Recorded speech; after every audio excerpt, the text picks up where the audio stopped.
Oi, oi. Just doing a quick little check, people. As for some reason, my camera isn't working.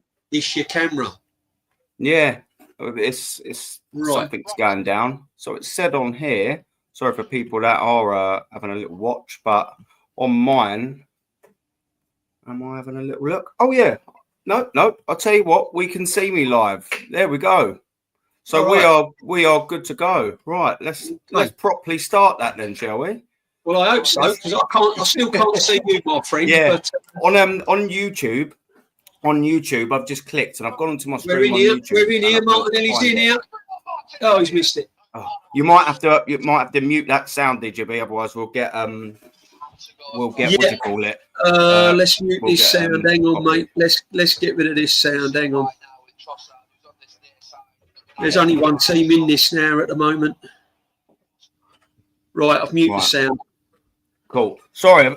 Right, so everyone, sorry about that start. For some reason, my cam isn't coming up, and DJB can't see it backstage, so we wasn't really sure what's happening. But as far as I'm aware, people can see and hopefully hear me as well. So if anyone in the chat can just have a little message and just say they can hear me fine, that would be absolute dandy. Yeah. But DJB, man, thank you very much for joining us today. No worries, man. No worries. Little countdown that's been going. Yeah, it's an absolute pleasure. Yeah, no, appreciate it, mate. We'll do that, and then we'll do obviously a live. Mally, big up Darren as well, and big up Mally. Yeah, we can hear you, and I'm hoping as well you can see me as well. I could see me on my little version of it, so that's all good. We'll get that completely out of the way, isn't it? Job done. I don't know why you can't, but I don't know whether StreamYard's just having a bit of a funny moment or whatever. But what do you think of the game so far, mate? It's frustrating, mate. I mean, the build-ups, it's all looking good until we get in the final third. We get in the final third, and obviously, because we haven't got that main focal point up front, it all breaks down. So we're relying on making, we're relying heavily on midfielders getting into dangerous positions, and I mean, it just comes down to no striker. It just literally comes down to no striker. And, unfortunately, we have to rely on a wonder goal. And Declan Rice took his goal really, really well. I've got to be honest. He was a lovely strike. But this is how it's going to be now for the rest of the season, guys. What you're seeing now is how it's going to be, is literally how it's going to be, and frustrating because Man United have really not offered a lot, to be honest. They've had a couple of glimpses and they've had a couple of moments, but they haven't really offered a lot. They're a poor side, aren't they? They are a very, very, very poor outfit, DJB. It's just as simple as that, mate. We sort of knew it anyway. When I see their team lineup, it's nothing I didn't expect. It's just sort of mad to see our sort of two sort of giants. You look at and I'll get the teams up at a point I'm going to bring up in a sec. But like, it's mad how 20 odd years ago, this was probably bigger than Real Madrid, Barcelona. Do you know what I mean? Or it was knocking on the doors of, you know what I mean? That sort of picture. We've just, what a tackle that was. Sorry, mate. Sorry. I mean, that was, talk about give the ball away in a dangerous area, but that tackle there is a saver. That's just as good as a goal, that is. I think I'm about 15 seconds behind you, so I'll see it in a sec. But yeah, mate. It's just sort of frustrating. Do you know what I mean? The fact that we are literally such fallen giants, the pair of us. I mean, I know technically you'd say from a league standpoint, we haven't really fell as far as Man United, but they've won 2 trophies in the last couple of years. That's the frustrating thing about it, how this lot have won 2 cups and we've managed to win absolutely nothing. It's ridiculous, isn't it? Borderline farcical. It's just not good enough, mate. It's just not good enough. But we know this, don't we? We know this. I mean, I don't know if you've seen the Declan Rice tackle there. Yeah. I mean, what a tackle that is. He scored the goal and he's like a lifesaver. I mean, he's been brilliant again today. But there's a lot of endeavour there. There's a lot of movement. The build-up plays a little bit quicker than what we've been playing all season. But I've got to be honest with you. It comes down to not having any striker, And I don't think Havertz would have made a lot of difference in these games, to be honest with you, Aaron. Oh, 100%. Yeah, not average. Do you know what I was sitting and thinking to myself? And I don't mean, by in terms of a clinical sort of player, but who we have missed is a fit and firing Gabriel Jesus, because he does offer you a little bit something different. I mean, Havertz offers you just a slightly better, more accomplished, maybe up front than Marino. Do you know what I mean? Even though he's not really a striker himself, he's a bit more accomplished in that role, you'd say. But at least with Jesus, you just had a little bit of something different, a bit of trickery, a turn that could beat a man. I know he hadn't been doing it for a while himself, Jesus, but he just offered you a little bit something different, and what this team needs, a bit of creativity, a bit of spark. As I say, I know Jesus was not prolific, a bit, but yeah. I mean, oh dear, yeah. I mean, they for some reason or another now, the Man United are starting to play, and they're finding little gaps now, and this is the problem that we're going to face. Because our midfield players have to work so hard to get into attack and defend. I mean, Declan Rice and Partey are half having to put in some work, because they're having to join the attack. They're having to get in defensive positions as well. And this, towards the end of the game, it starts to open up, because they're just getting tired. The legs are going, Yeah. Odegaard, to be fair, he's looked quite busy. He's looked quite busy today. He hasn't really. I mean, look at that by Trossard. Look, I mean, he hasn't. He ain't pulled up any trees, but he's looked steady. He's looked busy. He's buzzed around. He's got in good positions. But I said the thing, though. You need more, didn't you? You just need that bit more from these players, and we just don't get it from them, mate. Rice has proven why I think he should be captain, or Gabriel, because he's come up with a wonder goal and a brilliant tackle, and he's driving forward all the time, and the work rate he's put in is incredible. Yeah. Oh, 100%. I think the only reason what a few people say, whether they're right or wrong about Gabriel, is maybe the language barrier. But sometimes you don't need to speak English, Portuguese, you don't need to speak a certain language. Sometimes in any fucking language, if someone's giving you a grilling, or someone's giving you a good old telling off, sometimes you don't need to understand what they're saying to know what they're saying. So I totally do sort of get it. Gabriel would be sort of my choice, but as well, when you're sort of looking at that, he can communicate with the squad, and I mean Declan Rice by this. He can communicate with the squad. He can obviously pick up a game by the scruff of his neck. We've seen it, and that's what's so surprising about him picking Odegaard, Mikel Arteta having Odegaard as a captain, is because he probably had that armband for 2, or maybe this is his 3rd season, DJB. And when was the last game, or on a somewhat consistent base, or 3 games where he's gone, right, we're in a bit of the crap here, I'm going to take the ball by the horn, do you know what I mean, in the scruff of the neck, and win this game for us. You don't see it from him. Whereas, Declan Rice, in half the time you have, he's done them moments, against Manchester United, and then Jesus got the 3rd, didn't he? The Emirates last season. Just off the top of my head, he had that Luton, Declan Rice, the Chelsea goal when we were 2-0 down. Yeah. There are moments, and obviously, of course, today. He's come up with big moments. He has. But, as I said, I honestly feel that this is going to be... this is how it's going to be for the rest of the season now. I mean, we've got Chelsea next Sunday, and I don't think you're going to see a lot different. The only difference is Chelsea are quick coming forward, so we might find ourselves being on the back foot a little bit in certain moments. But this is how it's going to be. This is how it's going to be. And do you know? Go on, sorry. No, I was just thinking. We haven't really done a lot wrong in this game. It's not been fantastic, but it's just been. There's nothing there. There's nothing there. There's literally nothing there in that final third. There's nothing. There's no one to aim at. We're getting in good positions, and it's just a shame really that the club didn't do the right thing in the summer.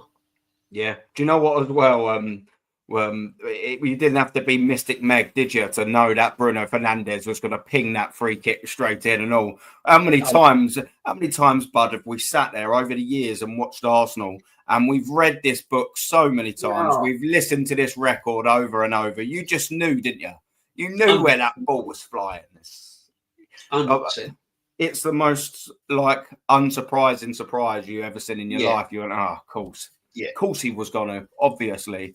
But that's what he does, you know. And I think I said this because I was on Leeds with that Cass fella. He runs a Man United sort of thing, like a panel show, and he was we was talking about it. And yeah, with like the Manchester United sort of thing, you know, he is that player. He'll have 35, or not 35. He'll have 25 absolute 1 out of 10 performances. Fernandez. He'll have a couple of, you know, very base averages, and then he'll have absolute 10 out of 10. You know what I mean? A few 10 out of 10 world-class performances, and he's got this in him, isn't he? He's a match winner. Yeah, I think he's the sort of player that you don't like playing against, but you'd like him on your side. Do you know what I mean? Yeah.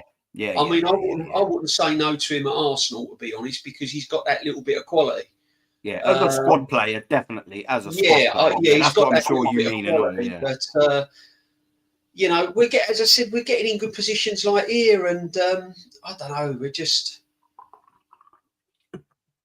Yeah, it's a frustrating one, isn't it? Look at that. Wait till you see this, mate. You're a little bit behind. Wait till you see this. Wait till you see this, miss. Really, is it one of them? Wait till you see it.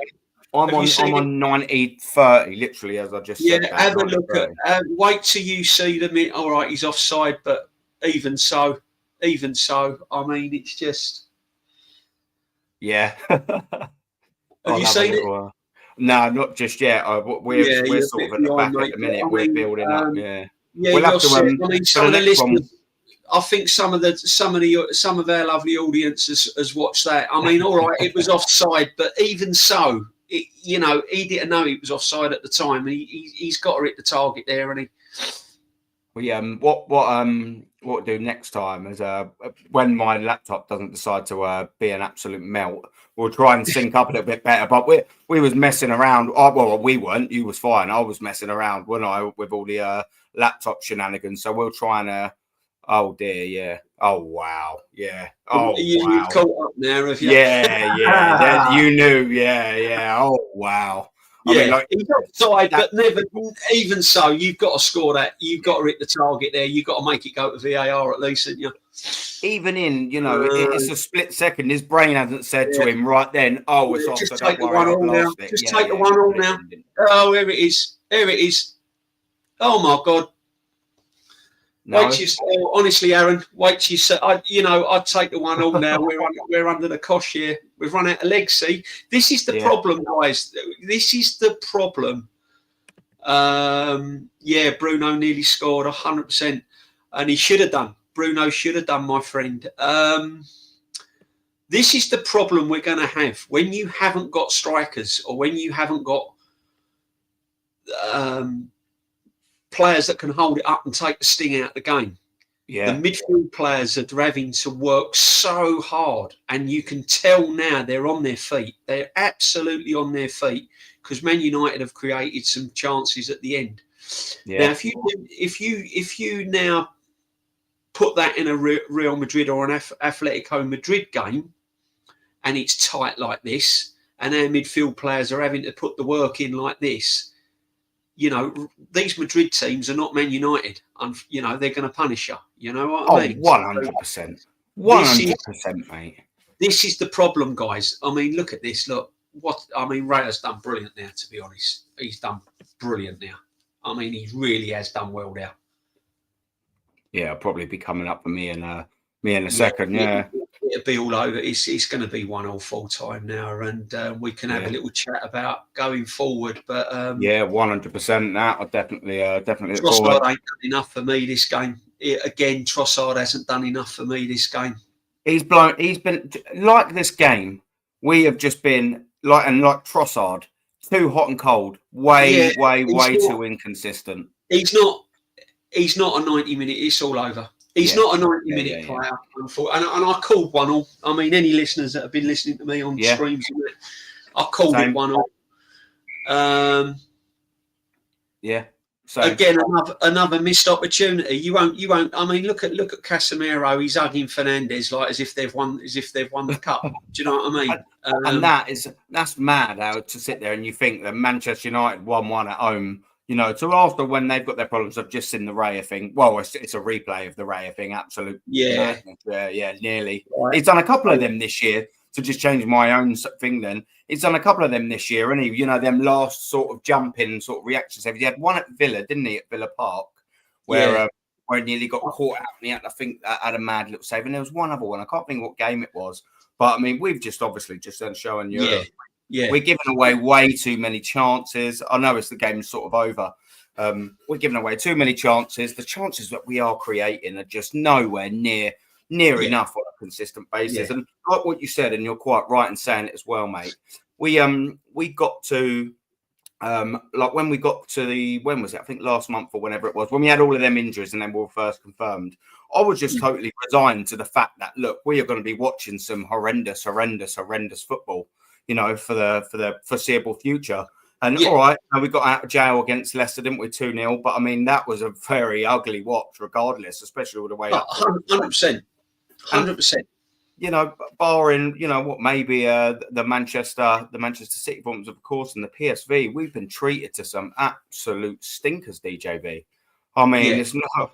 It's been painful, and like what Darren here says as well, lackluster performance now until the end of the season. That's what's going to happen, mate. Hopefully, I'll get sacked as soon as possible. But DJB, this is where I wanted to segue on, mate. Like, I think he could lose probably 2/3 of his games, and if he still finishes 5th and gets that Champions League spot, because Opta says there's 98% chance that England are going to get that 5th spot, he could lose the next, I reckon, 6 games on the bounce. He'll still be here as long as he gets that 5th spot. He'll still be here. He's with us for the foreseeable, sadly. Do you know what? Do you know what, guys? Any other time, you take a 1-1 at Old Trafford.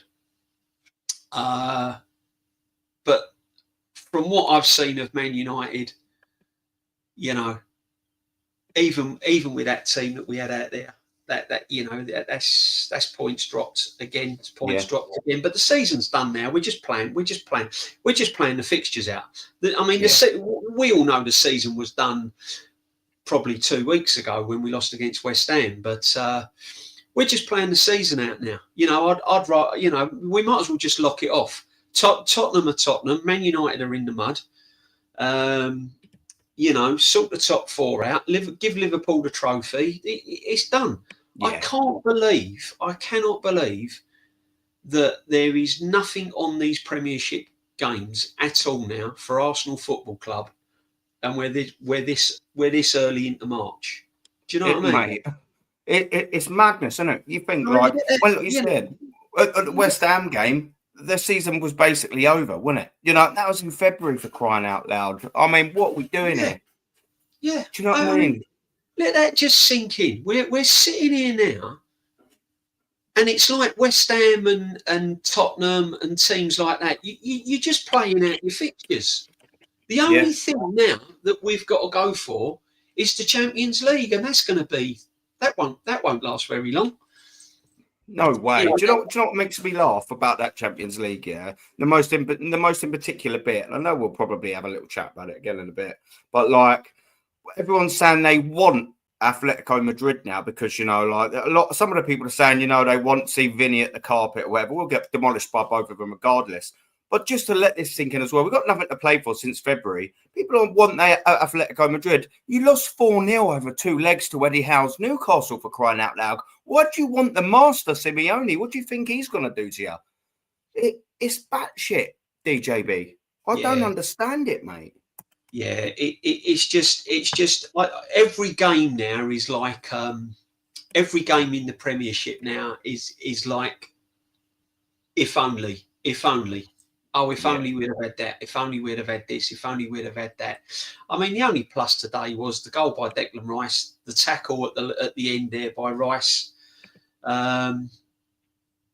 Martinelli coming on after his injury, which is always helpful. But again, you got to look at the manager again. I mean, Mourinho done absolutely nothing, and yet he takes Ranieri off, who, looks dangerous. Every time he gets the ball, he looks dangerous.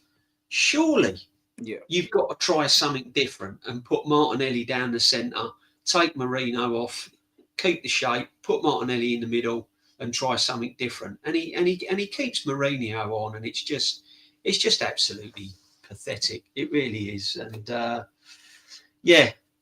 it's just a manager now that seems to be running out of ideas. For the last 2 seasons, he's been in a title race, and now he suddenly finds himself miles behind, and he just don't really know what to do, to be honest. With Liverpool's win now, is it 15 points with that draw? 15 points behind. We're 15 points behind. 15 and I think, yeah. And Paul's got a game in hand. 15. They've got 70 points. And we're on 55 with a game in hand. I remember, this is a funny thing, so I'm looking at the last 3 fixtures, DJB, yeah? Do you remember Arteta coming out with a bit of chest, giving it the absolute Barry McGuigan about a month or 2 ago, maybe about 6 weeks, somewhere in between it. And he was basically saying, don't worry, when Liverpool drop, the arrogance on it, when Liverpool drop points, we will be ready. All right, so I'll tell you what, in the last 6 games, they've dropped 2 points. They've dropped 2 games. What have we done, though, in the last 3? Lost, drew, and drew. Like, what we're doing here? We can't even make points up when they drop points up, let alone when they win, we drop points. Like, what? I don't get what we're playing at here, mate. Like, the geezer comes out and says all this nonsense and he yaps on, and he's got absolutely nothing to back it up with. Wins will back that statement up. But look at, we're winless in 3. We've only scored 1, this goal, the Declan Rice goal in them last 3. What we're doing, but we don't need a striker. 1 goal is, you bang on, mate. 1 goal in 3 games. 1 goal in 3 games. And if you look at today, really, on chances, there weren't really a lot of chances. I mean, it was all a lot of huff and puff and moving about, lots of movement. Lots of kind of midfield running with the ball and stuff like that. But to be honest, it's nothing there. It's just nothing there, guys. I don't know what to say. I'm trying to look at a positive.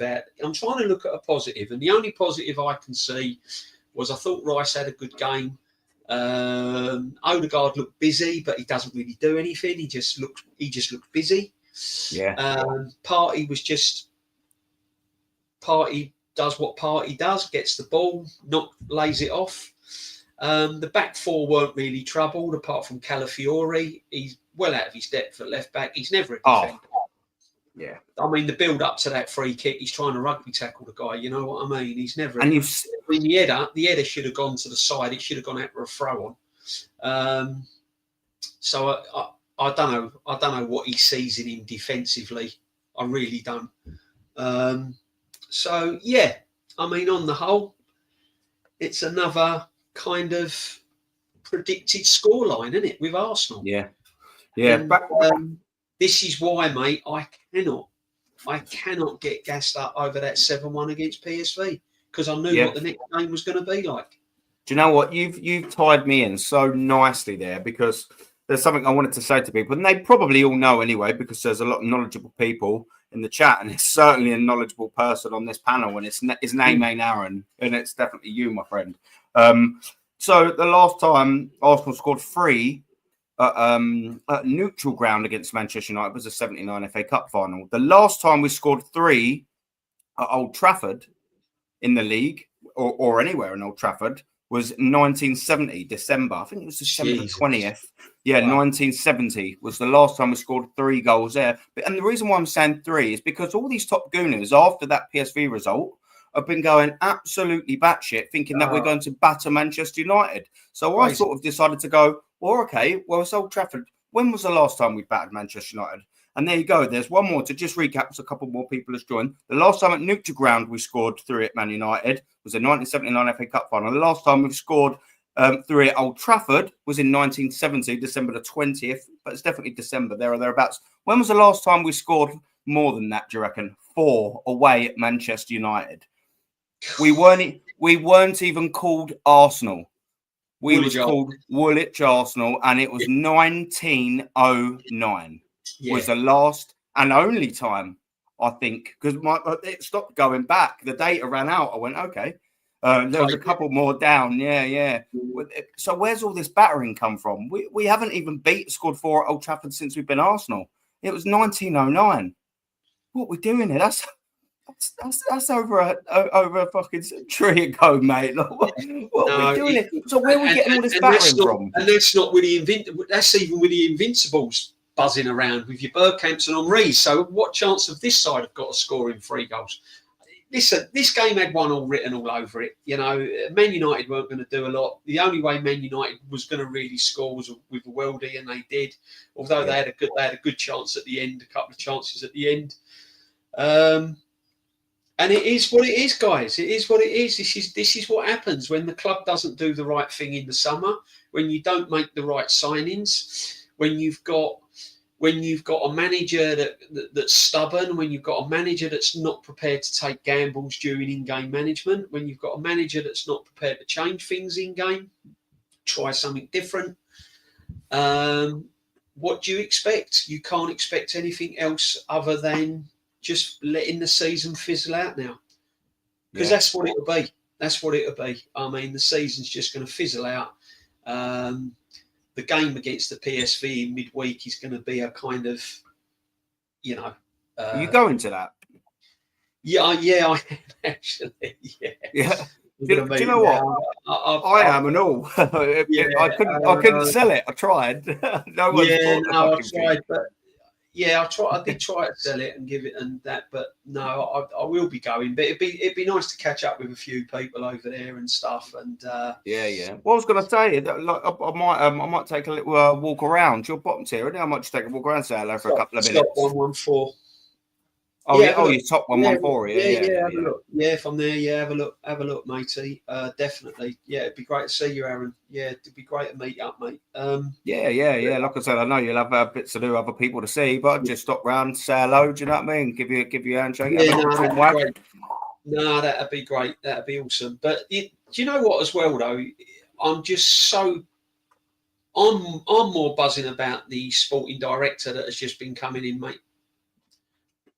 That is one positive now, because he's going to come in and he's been employed by the top people, by the Cronkies. And I think the Cronkies have looked at it and gone, hang on a minute, money's gone out the door. We're on the slide. I need to act here. And I think he's going to come in, he's going to ruffle a lot of feathers. Yeah, and I hope so. I don't think Arteta's been trusted with any more money. I think he's just more or less been told, you ain't getting any more money. We're going to put this guy in place. He's going to be taking care of things, and you're just going to have to swallow it. And if he doesn't, blame him? No, you can't blame him at all. Blame him? Can't blame him. There are scenarios where you obviously can go with the Cronkins. We'll just keep it in Arteta's tenure, where they've given him money. And like, okay, we'd all like a little bit more, but the manager's largely wasted it. I mean, look at the thing I pulled up the other day. They can't sell anything, and the transfers incoming. That's just going to be another copy and paste in a couple of years' time. I'll be able to do that exactly the same name. The numbers and the losses, they'll all stay the same. It'll just be different names on the sheet. And the point I'm trying to make is that's where it's going again. And you're absolutely right in the point that you make, and that being is that feathers needed to be ruffled, and a lot of feathers need ruffling, and they don't try. And hopefully, this man. Do you know what Matty said to you? I can't think what stream it was on. It was on Lee's, obviously, with you, and so I can't think if someone sort of said about him dealing with Arteta whether he likes him. And Matty made a fantastic point, and he said, "Well, he's dealt with Simeone for all of them years. Do you know what I mean? And if you've dealt with a man like that." I mean, Arteta is. Yeah. He's not going to be phased. He ain't going to be phased. This guy knows what he's doing. You can tell by his record and the signings he's made. Yeah, he's probably made a couple of rickets, but at the end of the day, if you look, we went through. If you go through his transfers and the players he's even sold, he's made money on. He's made the club Athletic money, unlike we haven't. So there's all these things to look at, and it needs it, because the performance, again, you saw the performance there at Old Trafford. It's all in front. It's all in front of the defence. It's being played sideways. Tried to get through the lines. No one's running beyond. We haven't got that. Another thing we haven't got that driving central midfield player. As much as Rice gets the ball and he tries to make things happen, You know, that's not really his game, you know. And we haven't got that driving midfield player. So it's just all predictable. It's going to be a long, painful end to the season. It really is going to be painful to watch. Well, we've got 6 games left here, home games. I'm not including in the Champions League. And they are home to Chelsea, home to Fulham, Brentford, Crystal Palace, Bournemouth, and Newcastle. And then we're last away on the home to Southampton. Tough games. And you think, like, you know, we've had sort of tricky games against all of them. The Newcastle ones, that's going to be massively tricky. Our last home game, you know, the Fulhams there, they've always give us some form of jip. We've struggled against them over the last, you know, 2-3 years or whatever, especially sort of at home. There's some tricky games in there. Like I said, Brentford, that won't be an easy game. You know, on their day, like largely anyone in the Premier League, and I know it's a common phrase, but anyone can beat anyone on their day, and especially this sort of poor Arsenal players. I feel like we're there for the taking. If a team turns up, and you could see it at Man United in the second half, once they started getting a bit of momentum and the fans actually started getting behind them, 100%. There was games where we were just miles away. You know, we looked totally lost. We looked all over the place, and it comes back down to the work rate the midfielders are having to do. They're having to do so much work because they're compensating for having no striker. Yeah, all the midfielders are strikers. They're trying to get in the box to make things happen. Then they've got to come back and defend. Then they've got to hold the line. Then they've got to try and break the lines. And it's constant all the time. And I don't care how good you are in midfield, you cannot keep that work rate up for 95, 96 minutes. You know, and if you're playing against any quality, they're gonna punish you. They're gonna break this down. I watched the Bournemouth game today against Tottenham, and I've got to be honest, I was really impressed with Bournemouth. Really impressive. I mean, the goal they scored, all right, it was offside, and Semenyo should have checked his run. But I mean, the way they go from defence into attack was like it was like watching the old Arsenal from years ago. Yeah, it was incredible. So that's not going to be a trick. That's going to be a tough game. Palace. I mean, look what he's done to them, their manager. You know, what phase is that guy in? I mean, look what he's done now. And Mateta will probably be back for that one. And he's banging goals into fun. So that's going to be a tough game. Because what you've got to remember as well, though, is that these teams now, if you look at the league table, these teams have all got a chance of getting European football, whether it be the conference or UEFA, Europa, and Champions League. I mean, if Bournemouth wins today, I think they only went 1 point behind Chelsea at one point. So, I mean, even Bournemouth have got an outside chance of making Champions League. They've only got to get in the top 5. Well, as it stands at the minute, I'm just looking at the table because I'd had a look at something similar, but what you said is basically bang on, absolutely bang on. Bournemouth are 8th at the minute, 28, played 44. But mate, Chelsea are on 28 at 49. That's only 5 points. Well, like you said, 5th place is there. I know Man City are occupying it, but they're only 3 points away. Aston Villa are above them by 1 point, by the way. Have played one more game in hand.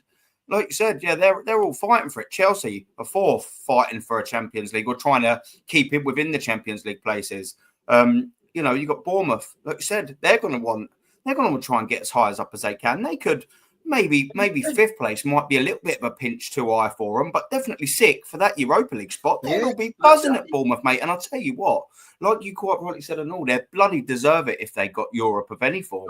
They bloody deserve it, mate. 100%. And you know, these clubs have got all games to play for. Whereas I think now when them players have now comes off the pitch and they're on their way home from Old Trafford and all that, they know, they're not stupid. These players know that the season's over. They know, they know as to regards the Premiership is gone. They know that. They know they're only playing it.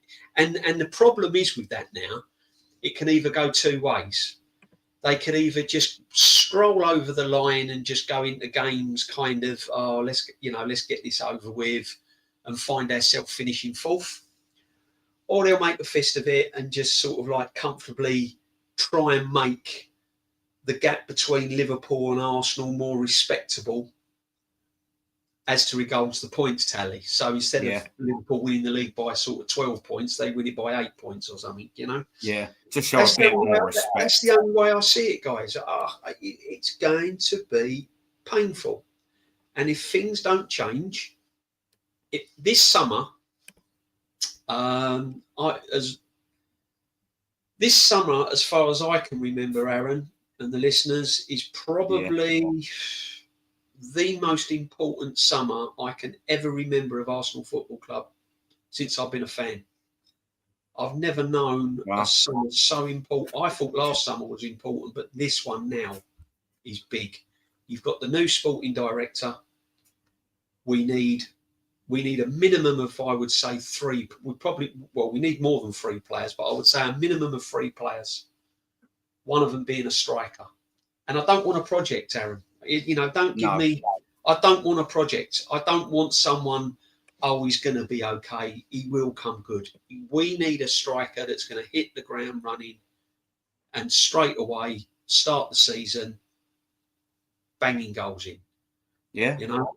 Now, if that means giving a striker a 2-year contract that's running, that's at the end of their time, fair enough. If that means taking a chance on Morata and bringing in a main striker and bringing in Morata as well, then fair enough, because we need someone that's proven. We can't afford to go into next season with projects because we're rebuilding. We're rebuilding. Simple as that. Yeah. Well, you think, and because you said Morata, this ties me onto it nicely as well.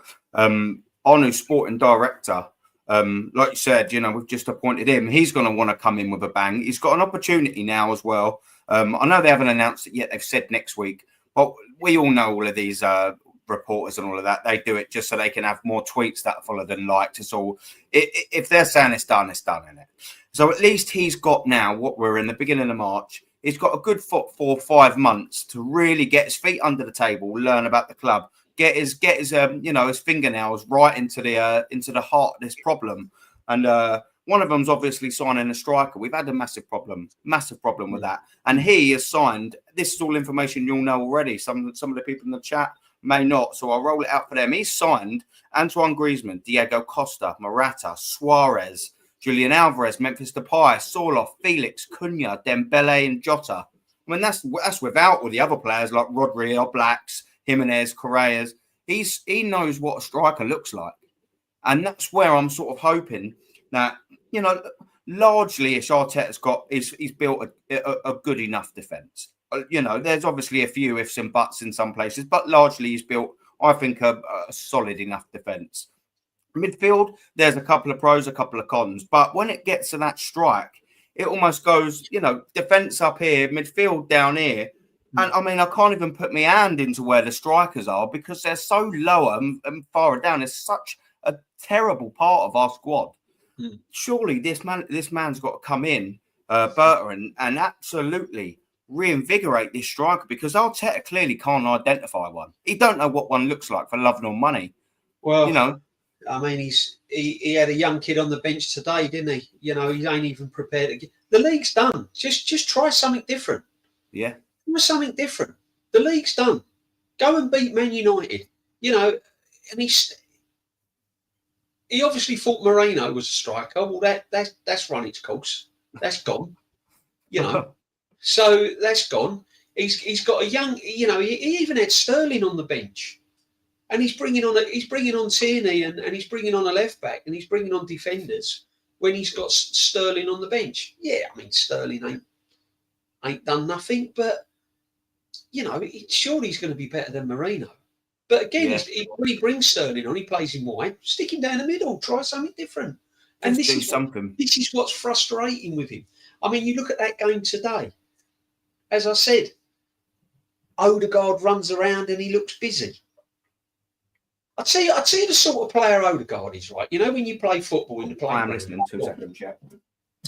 Guys, when you play football in the playground at school, and you got that, you got that player that just runs around, yeah, and he wants the ball all the time, and wherever the ball goes, he goes. And if he's left, he runs over to the left, and if it's right, he goes over to the right. And you say to him, just stay there, that's your position. What are you doing over here? That's Odegaard. He just runs around and looks busy. He gets on the ball, but there's no real cutting pass. There's no real cutting edge. He's had a really bad season. You know, he's not been the player that we all thought that he was in seasons gone by. And again, I still think it's because we haven't had a striker. So these players are just trying to make things happen, and it's not their game. Over-trying, aren't they? The amount of times Rice got the ball and he's looking up and there's no one to aim at. There's no one spinning off the centre half, so he can't play the long ball. Yeah. There's no one running from deep, so he can't play the through ball. So what they have to do, they have to hold on to it, they have to check, they have to play it to the side, or they have to run with it and make things happen. So although Odegaard takes a lot of stick, and a lot of the players do take a lot of stick, and you know, but when you haven't got a striker, when you haven't got a target man, your midfield players are having to think twice all the time, and it's not working. It's just not worked, and that comes down to the manager, and it doesn't. You know, we can discuss games, we can discuss individual performances, and the players have done this and the players have done that. I personally don't 100% blame the players. I think the players play. Arteta's a lucky manager because you can see the players play for him. They play with a lot of heart. They play for him. But I personally think he's sold them a dream. I think he's let a lot of those players down, and he's certainly let the fans down. Well, you think selling dreams and that? He told Willian. Do you remember? He told Willian, he was like, after 3 years, we're going to win the Champions League. It took him 2 to even qualify for it. Yeah. Well, the only opportunity he did get, he absolutely belly flopped over the line versus Porto. We were poor that day. I was in Porto for the away leg, and I remember sitting there, just it's just like I said earlier, it's the same book you've read over and over again. I'm like, we're going to score. They'll score at the end. They will. When you just get the feel of the game, and you think we'll lose this 1-0. You lose 1-0. It's really edgy, because they're a seasoned European side, Porto. Yeah. Then you go there and they've got a 40-year-old centre back in Pepe, maybe even 41, and he's pulling all our pants down. I'm thinking he's got Martinelli running at him. All of the boys and the geezers bopped on a Zimmer frame or a little scooter, and he's absolutely taking the piss out of us. Yeah, I know, ridiculous. And as I said, we're going to go the rest of the season now, and we're going to be digging out individuals. We're going to be digging out players, and if they've had a real stinker and they've really, really played badly, they do need pulling out, obviously. But the buck stops at the manager. The buck stops at the manager. And he has fouled on all levels in big games. And he has fouled consistently on a consistent basis. And unfortunately, whether you like it or not, it is absolutely time for a change. We've got the new sporting director. So let's wipe the slate clean. The 5-year progress hasn't worked. We've won 1 FA Cup. He's got us back competing. Brilliant. Okay. He's got us back competing. But as to actually win big trophies now, it's time to wipe the slate clean and get the new man in. And one thing with this sporting director, he has got a lot of admiration with top managers. Yeah. And he's got a CV, hasn't he? He can attract big managers. Yeah. He can attract big managers. And players as well, DJB, mate. Yeah. He's got that pull, hasn't he? Or as these top gooners would love to say, he's got the aura. Yeah, but listen, I don't understand. It's like these Arsenal fans, that want the manager to stay. Okay, if you want him to stay, tell me. All I want them to do with their hand on their heart is tell me on streams or when I listen to streams, I just want them to give me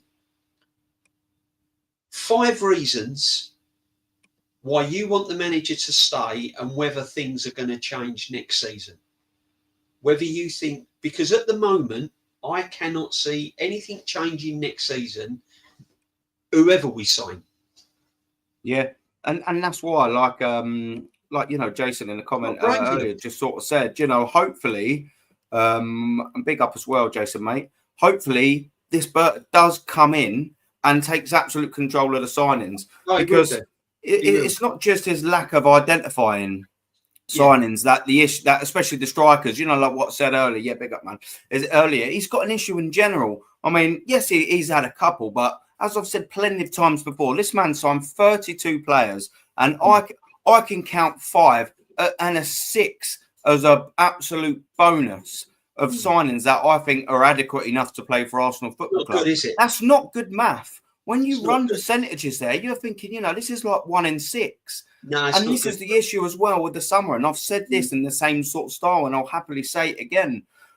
If we're going to sign and have a good summer, like you quite rightly said, and when you say it out loud, and it was like, this is one of the most important ones, just like last summer, this is a massively important summer. This is a very, very, very integral part. And you think, if we need, which I believe we need about 10, but it's not going to happen. I think 6, maybe 6, depending on, like whereabouts they want to get the squad, 6 signings. But based over the last 5 years, DJB, that probably means only one of them signings are going to be any cop. Like, that's not good when you've got a manager that gets 1 in 6 signings right. And if this is a massive pivotal summer transfer window for this football club, and we're going to sign 6 players, the odds don't stack up very favourably, do they, for Arteta and whoever's doing that? Whereas, hopefully, with this geezer coming in, like we're saying, hopefully takes in charge of signings and schools Arteta about the player and wages, because there's a lot to do, mate. Yeah, no, I think he will. This guy has been bought in. He's not had any links with Arsenal Football Club. He's not been a previous player. He's not been a previous this. He's got no links at all.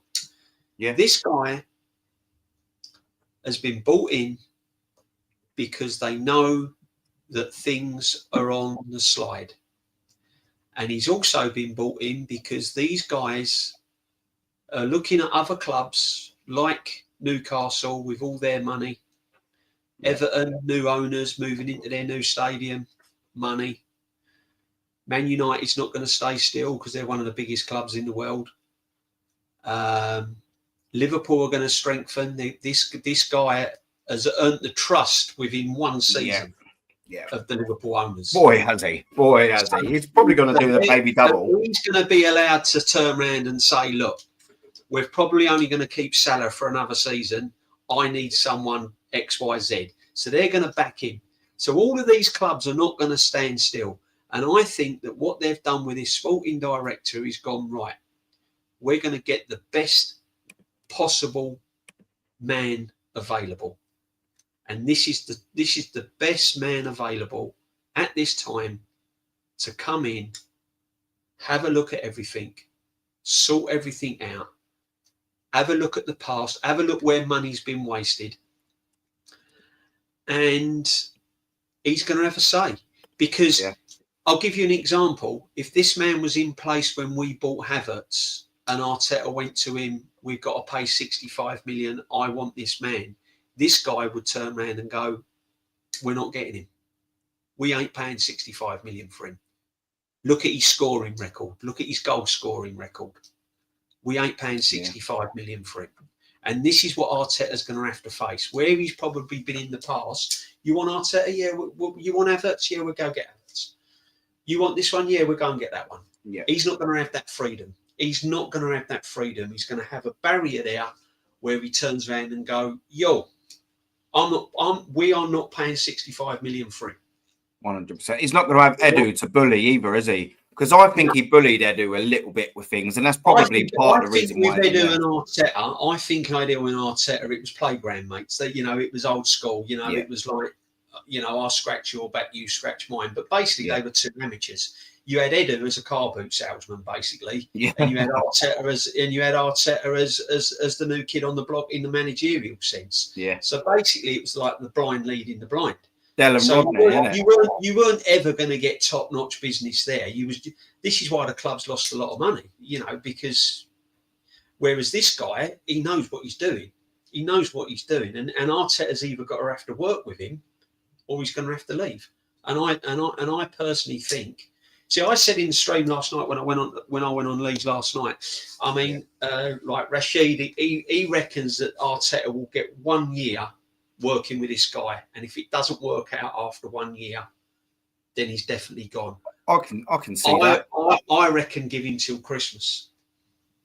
I said Christmas, and I reckon he's going to have to. I reckon he's only going to have the start of the season. Results depending, of course. That's what it's going to be. I reckon he's going to have one more transfer window working with this guy. And I think that if we are not round about Christmas time, top of the league or round about, any chance of winning the league, I think he'll be gone. I think they'll strike pretty quick. Yeah. Personally. Yeah. Yeah, look, I can sort of see that. I might be wrong, and this guy's here for another 3 seasons, but I can't see it, Aaron. I really can't see it. I mean, like, look, you take this season, for example. We were out in the first hurdle early doors January to Touchline, who I know is in chat, big up, brother, to their Manchester United, yeah? That's that done. 1 cup, out, first hit, Tala. Realistically, we've always been chasing Liverpool for far earlier than December. But you still just didn't know because there was that usually 5 and 8 point buffer, wasn't there? 9 point. It was always there or thereabouts. But you were still not really, I wasn't looking at Arsenal in December and going, but we could still win it here. I didn't. I actually said that 1-1 at home in Brighton. And that was early doors in the game. I was like, do you know what? All I saw that game when I sat there, and when you get that little feeling, sometimes it's not always backed up by such, there. And I sat there in my seat and I went, I'm not watching the champions here today. I'm not watching the champions here today because we gave away a silly red card. All right, I know it weren't the best. And all right, I know one of their players done exactly the same, blah, blah, blah. But we still had chances to win that game. 2 massive chances to win that game after that red card. And all I just watched as a game as a team just that, they shot themselves in the foot and then had a chance to make something of it and failed twice. Champions do not do that. Liverpool this season do not do that. Manchester City for the previous 4 did not do that. Liverpool didn't do it before. They had Mane, Salah and Firmino there. And I think even at times Jota was a sort of towards like the end of that sort of like squad. They weren't missing them chances. That's why they were champions that year. And the same with Haaland-esques. You can go back, and I won't go back too far. But the point I'm trying to make is I sat there, and that was what I got Oasis tickets the same day. So what was it? Was it October? Was it? Because I remember coming out the stadium of that, and I've been in there. I don't know if you like that sort of music, DJB. But I'd been there in the morning to get me Oasis tickets, and I kept it. Yeah, I love it. Yeah, I love it. I'd kept it, mate. Right, so $8, quality, mate, isn't it? $8, yeah, bud. I sat there and I got the old phone out and I left it out. Yeah, I did, mate. Yeah, isn't it this? So it was the Brighton game, the 1-1, at home, right? So, anyways. So I'm sat there because I think it was an early kickoff, maybe. Something's telling me it's maybe 12:30 or maybe a 3 o'clock. It's one of the two. I think it was an early kickoff, because I've got them at 2:30. So, anyways, like I was sat having a laugh with some of my mates around me because it was just before kickoff, and I'm like, I'm still 20,000 in there. Everyone was like, they're probably already sold out, and I was just totally resigned. So I watched that stinky 1-1 thing. Anyways, I'm walking back to my car, because my mate next to me weren't there that day. I refreshed it to just see where I was. And it went, you're in. I went, what do you mean you're fucking? And I was like, do you know when you get the little giddy panic? I went like a little school kid again. I was like, no way, mate. Honestly, I promise you, right? I tried clicking on it the first time. Clicked on them because they went up. I initially got done by that first, like when the tickets go up because they're like hot and in demand, they went up from 100 quid to 350. But I thought, fuck it, I'm still just going to take them because it's once in a lifetime sort of thing. And I went back to me banking app that asked for a little passcode, and it was freezing. I went, don't you fucking dare do this to me now. Don't. And the bank thing, it froze. It wouldn't send me a one-time passcode for it. I went back thinking, I'm obviously out. That's it. I pressed refresh. It kept me in there. And instead of spending 350 quid for the standard ones, I paid 200 quid for the VIP ones. So it actually worked out in my favour. So I still managed to get the 2. Honestly, good luck to you, man. Good luck to you. And you're going to... After the season Arsenal's had, you're going to need to have a bounce at Oasis. I'm telling you. No, it's just incredible, isn't it? I mean, it's a fair point what you made because when I looked at the summer transfer window, I've got to be honest, I was really disappointed because I was really optimistic. When we finished 2 points behind City and we missed out on the league, I saw a lot of good signs. I saw us playing some good football, and I'm thinking, right, if we go and capitalise on this and get 2 really top quality signings, we could do some damage next season. Yeah. And then when that summer window happened, the first 2 games, the Brighton one for me, when I watched that one, I thought, I'm not looking at champions. And the game at Villa Park, when Watkins missed that sitter and we scraped through that, didn't we? Yep. And it weren't convincing at all. Not at all, mate. And there was a few games at the start of the season, straight away I thought, this is going to be a long season. We ain't winning this. We ain't winning this league, not with this team.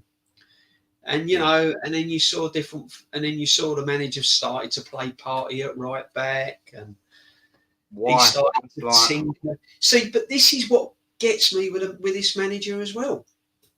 He takes a gamble and plays party at right back, but he hasn't taken any gamble in the attacking third. He hasn't tried. That's actually a really good point. Yeah. He hasn't tried Martinelli down the middle. He's tried Trossard in a false 9. That didn't work. Do you know what? To jump in quick. Tried anything different, does he? He's got a massive opportunity now with Martinelli, and I was going to say it earlier, now better than ever. I wonder, because obviously Havertz and Jesus are not even number 9s anyway, but they are apparently on number 9s. They're obviously out for the season. That's not going to be an option. I wonder now if he finally puts Martinelli, because we've seen him come on today.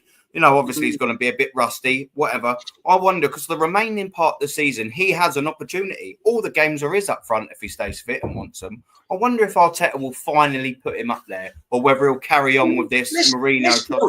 Let's be honest, right? Now, whether you know anything about managing, coaching, football or not, right? Yeah.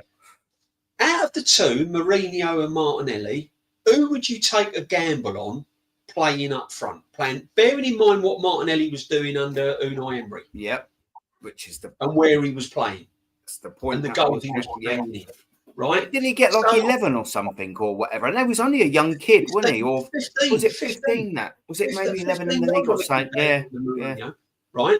Now, it's not rocket science, is it? Out of Mourinho and Martinelli, with Martinelli's pace, you'd play him down you'd play him down the middle, wouldn't you? You'd try something different. You'd keep Trossard on the left, you'd keep Ranieri on the right, and you try it, wouldn't you? All of a sudden, you've got a bit more of a fluid front three, isn't you? And then that frees up Mourinho to come on when the players get tired, like your Partey lost his legs a bit today. Yep. Rice was looking really tired today, although he didn't look it, but he was, and again, but I look at that game today and it's just so predictable. You just know what's going to happen. And that's how we've been playing all season. That game today is how we've been playing, even with a fully fit squad. Yeah. Even with your, what Rice done today, Saka done. He scores a worldie and scores a brilliant goal, gets us out the mud.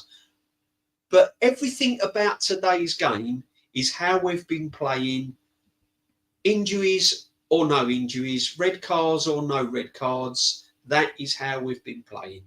The whole season. It didn't look any different. Didn't look any different. And it's down to the manager. The manager 100%. He has to. 100%. He has to. Do you know what as well, right? That Darren Sullivan made this point a little bit ago, right? And he put Roy Keane, which obviously is reacting after the game, as saying, if you're Arsenal, what good is second place? Do you know what, And I'm gonna make this point, because I'll tell you what, it's an absolute valid point. And I said this to Lee. I mean, you might have even been on the show. I can't quite remember if you was, but I said this to Lee. I was like, this time, we probably will finish second. We probably will do. That'd be 3 times on the spin. The last team to do that was, of course, Arsenal. I mean, I'll be honest. Sorry, interrupting you there, my friend. I have been able to see you on now. I have been able to see you on this stream. Oh, I'm back now, am I? Yeah. Back from the death. You've been back for ages. There's something must have went wrong with StreamYard. You just popped up. It's brilliant. Mate, do you know what as well, just quickly, like I deleted a lot of stuff on my thing, just going, hurry up. Do you know all the tabs on the thing, all handy links? just in the little panic to try and get it sorted. So have you got any links up? You can type some links up if you want, because I can actually see you now. But no, what was I going to say? I mean, I was going to interrupt you there, but yeah, no, you're good. Yeah, no, finishing second. I'm not so confident. You know, I'm really not confident we could finish second. You know, I can't. It's not because the players we've got are bad. We haven't got bad players. We've got solid internationals. We've got some good players. It's just because of that strike we're not potent enough. We don't look threatening enough. We haven't got a striker. So I can't honestly say with my hand on my heart we're going to finish second. Because in games like today, when you need a striker, we haven't got that. So I can't be confident. I can't be confident we're going to finish second. I mean, if we lose against Chelsea next week and Forest win, yeah, you know, well, that there'll only be 1 point in it. 'Cause at the minute, there's 4 between Arsenal and Forest. I can't. I think we're closer to third. Well, look at us. We've lost the league. The league's over. I mean, Liverpool might have gone all their tickets and everything now. League's finished. But yeah, it's a battle to see who finishes runners up, and I can't. I can't see it. But yeah, like we all know, bud. Like we all know, who cares about second? And do you know what? It's the point that I was going to say. No one cared in 1999. No one cared in 2000. No one cared in 2001. But do you know what? And that was obviously the last time we finished second 3 times in a row. Just like quite possibly we could do this time. Guess what the difference was last time, DJB and chat, my friend? Them 3 results were sandwiched. Them 3 seasons were sandwiched between 2 double winning teams in 1998 and in 2002. That is a massive, massive difference. What are we going to do when you finish 3 times in a row? It was sandwiched between 5th and probably 5th again next year. Do you know what I mean? That is a huge difference. It's a massive difference. I mean, when you finish runners up, if we do finish runners up this season, if you finish runners up 3 times in a row, you have to start looking. You have to start digging up some dirt. Something has to change. In any sporting environment, whether it be rugby, tennis, anything, don't matter what any sport. If you're finishing as the bridesmaid 3 seasons in a row, you have to start then looking beyond players and stuff like that. Do you know what as well, mate? It would be a little bit easier if he won the league before these three seasons. If he was a champion and then second, it's a little bit easier to take because you know he can get you over the line. Yeah, 100%. That changes it a little bit. But Aaron, if he'd have given me the Carabao Cup this season and Champions League final or Champions League semi-final and the Carabao Cup and finish runners up, I may have just been going, well, okay, let's see what signings he makes. Yeah. But the fact that we don't even get a day out at Wembley. We don't even get a day out at Wembley, my friend. I fancy PSV. I know, yeah. That's what I was going to bring it up. Big up. No.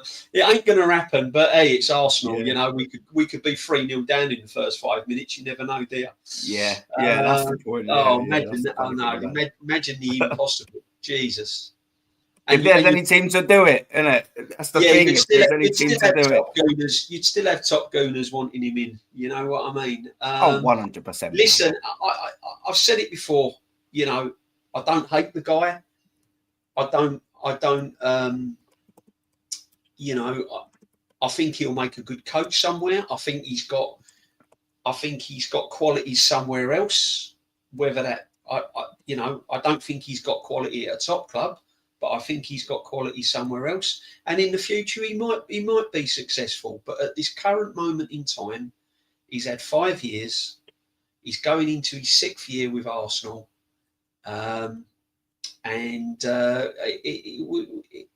We need a change. We need a change, and you've got to face facts. You have to hold your hands up sometimes and go, do you know what? I've given it a go, and that's it. You know? Yeah.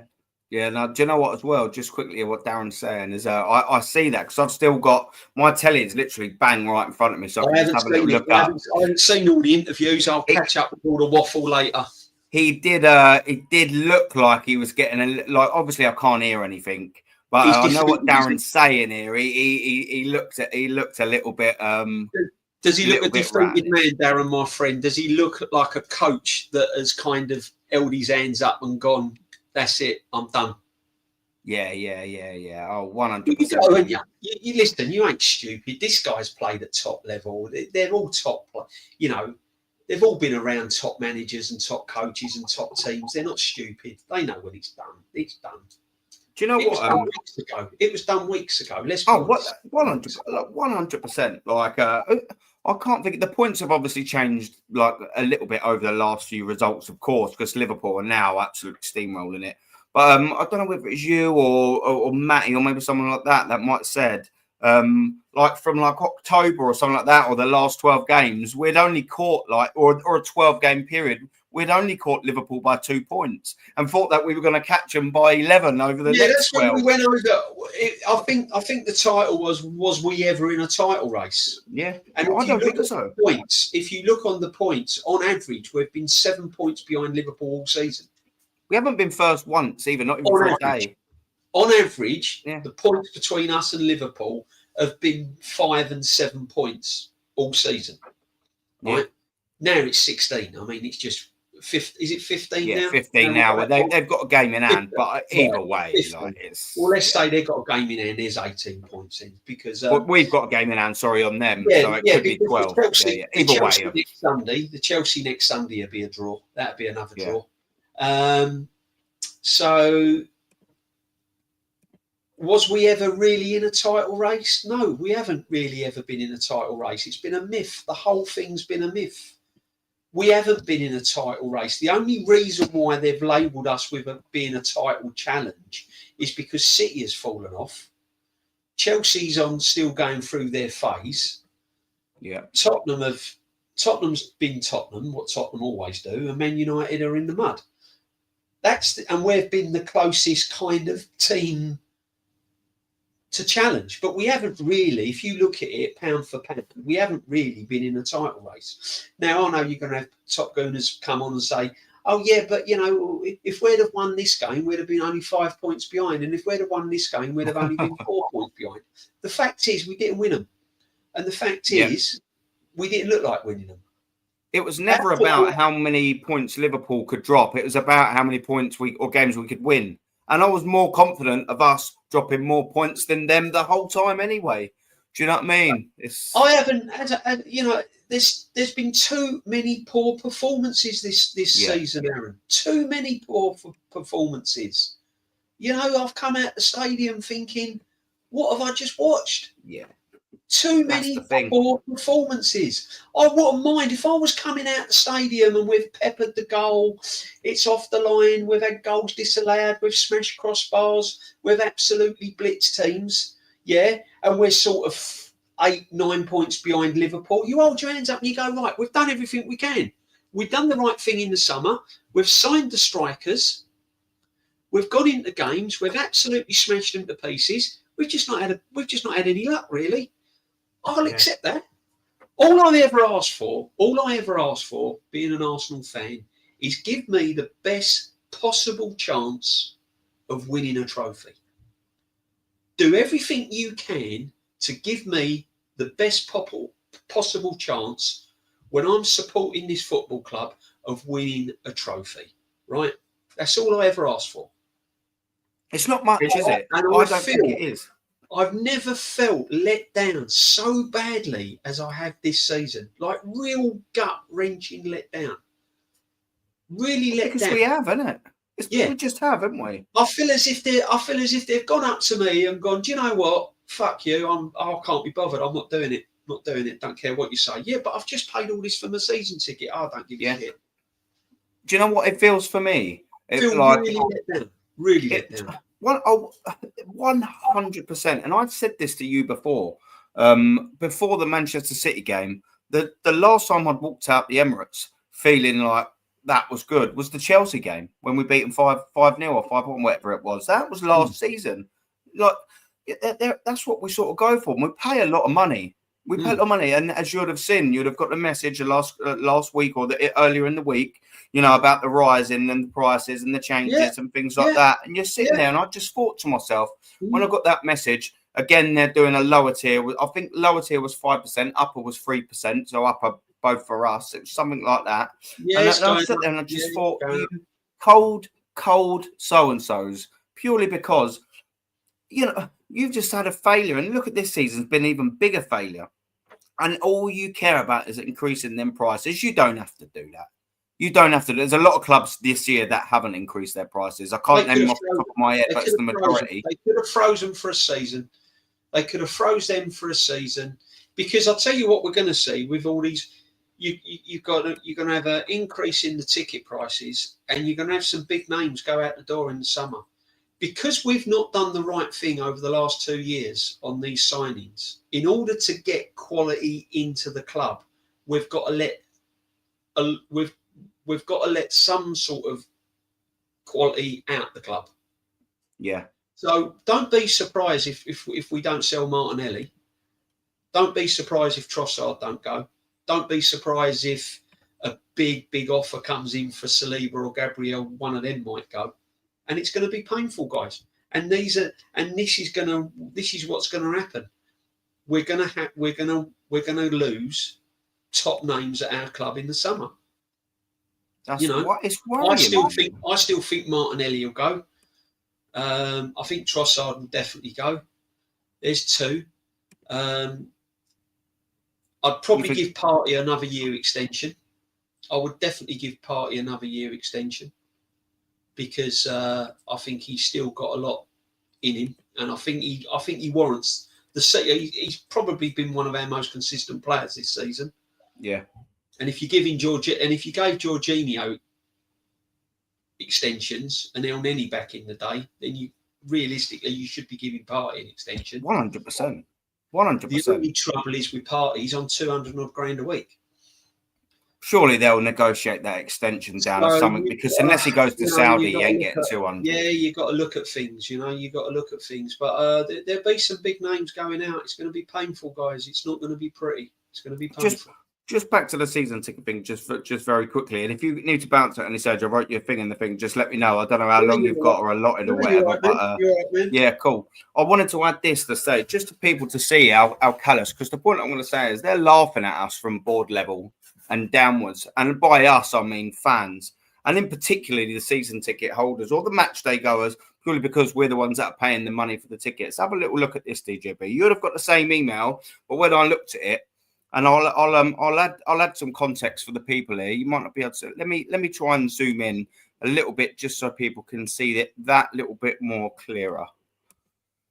Let me see. Right. Yeah, look at that. So here, I got this email, right? So this was last season for this season, okay, people. This is my renewal, my season ticket renewal email, okay.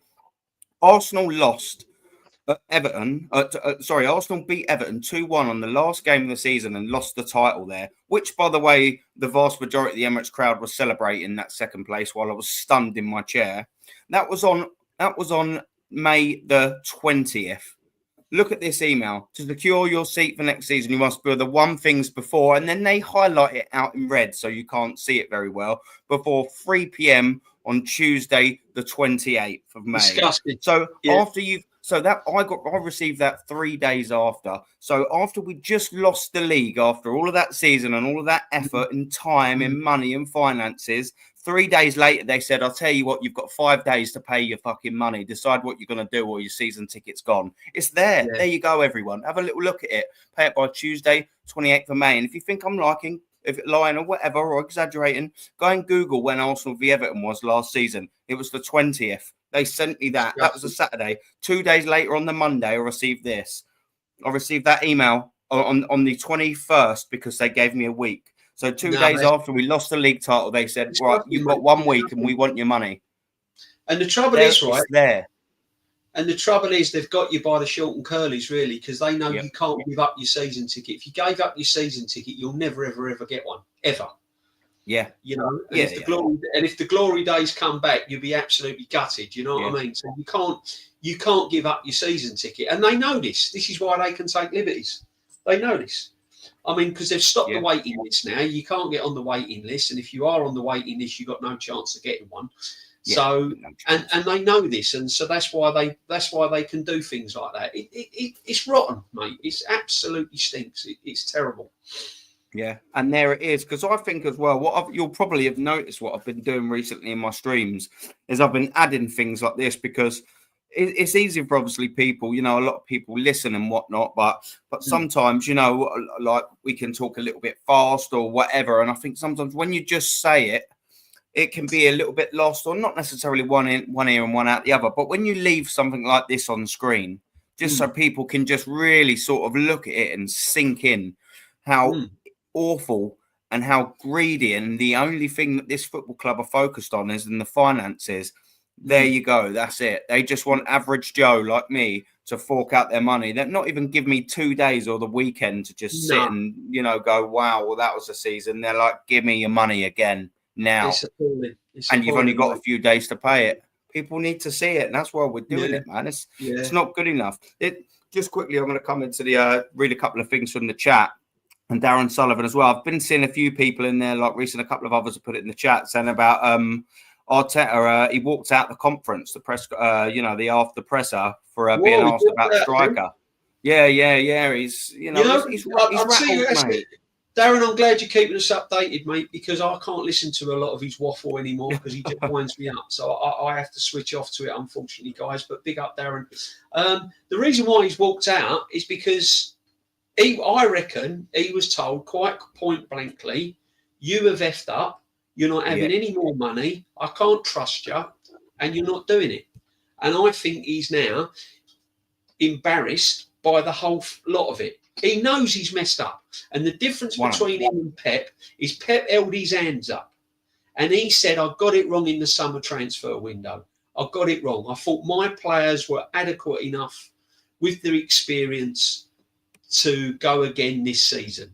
And when he knew that he didn't strengthen in the right areas, and he held his hands up. This guy is trying to spin it on different things, and he's trying to just go round and round and round and get us all believing that the Cronkies haven't backed him and they haven't done this and he hasn't done that and everything else. The fact of the matter is that this guy has had the money, he's wasted it, his signings have not been good enough, the players he's wanted have not been good enough, and he's fallen on his own sword, unfortunately. And the Havertz thing will come back to haunt you. The Havertz thing will come back to haunt you. Yeah, 100%. He will die on that sword, and we're seeing it now because after that sort of summer, we had the Declan Rice. Where look, I'm glad we got Declan Rice, but we definitely overpaid for him.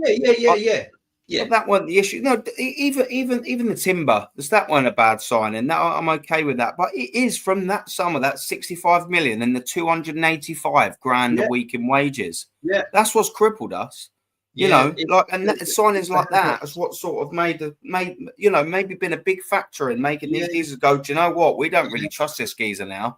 Because you look at the Vieiras, just Havertz and Vieira on their own, that's 100 million and over 300k a week in wages. If you look at, I'll give you 4 signings, right? Havertz, Fabio Vieira, Mourinho, Calafiori. Now, you tell me if those 4 players are good enough for Arsenal Football Club to win Champions League and the Premiership, or the Premiership. Because you've got to remember, this club has never won the Champions League. Yeah. So, the next manager that comes in, priority has got to be to win one of them major trophies, probably the champion, and have a squad good enough to be able to compete for the Champions League. Because that's why we left Highbury, right? Yeah. Now, so those 4 and I'm not even touching the other signings like the Pablo Maris, the Sambi Lokongas, Tavares, and all of that, right?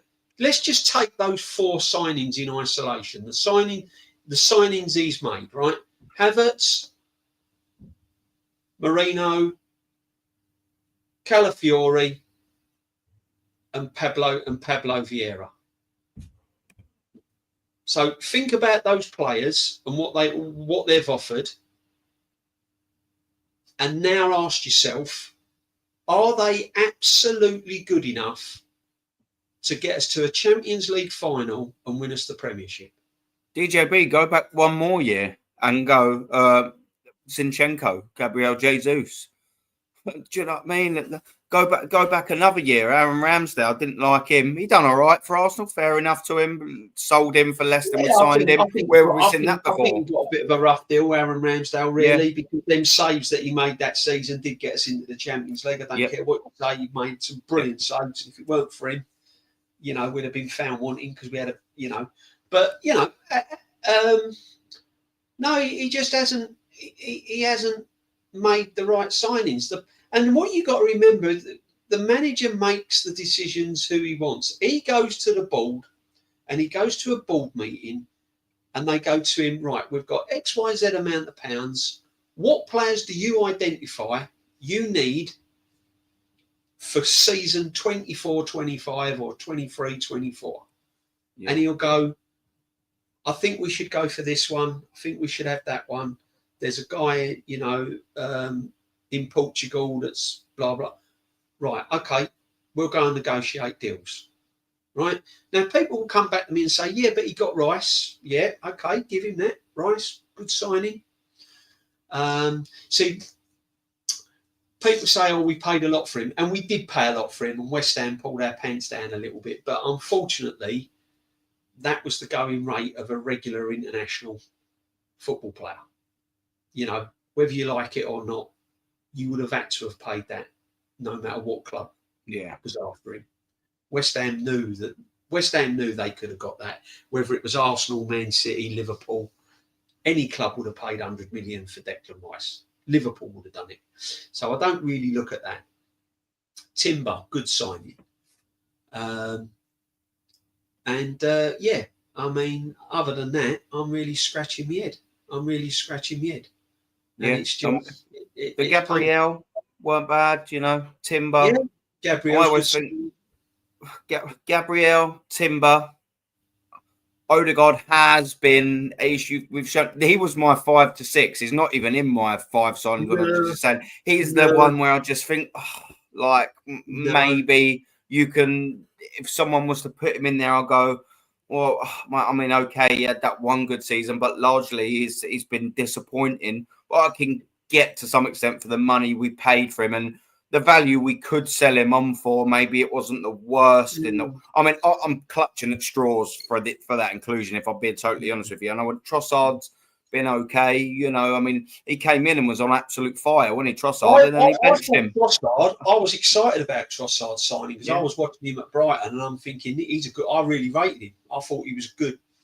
I thought he was a good player. I was excited when Trossard came in. I've seen glimpses of Trossard. I've seen phases of Trossard, but I've not seen Trossard on a consistent basis for me to sort of have him start for 90 minutes. I think Trossard's the ideal player that you bring on today to try and make things happen against Man United. I don't think he's a starting player for me. And that's what I'm saying. I think if you look at our squad in vital areas, we haven't really got the squad. He hasn't really built up a potent squad with the money he's had. Any other manager that's had this money would have had a real deadly lineup, and players off the bench. You give this Liverpool guy. If Liverpool gave him £700 million over the next 4 years, you have a look at the squad he builds. Possible domination. You give Pep £800 million. You give any Klopp in his day. If he'd have had £800 million over 5 years, Amorim, even. They're Eddie Howe.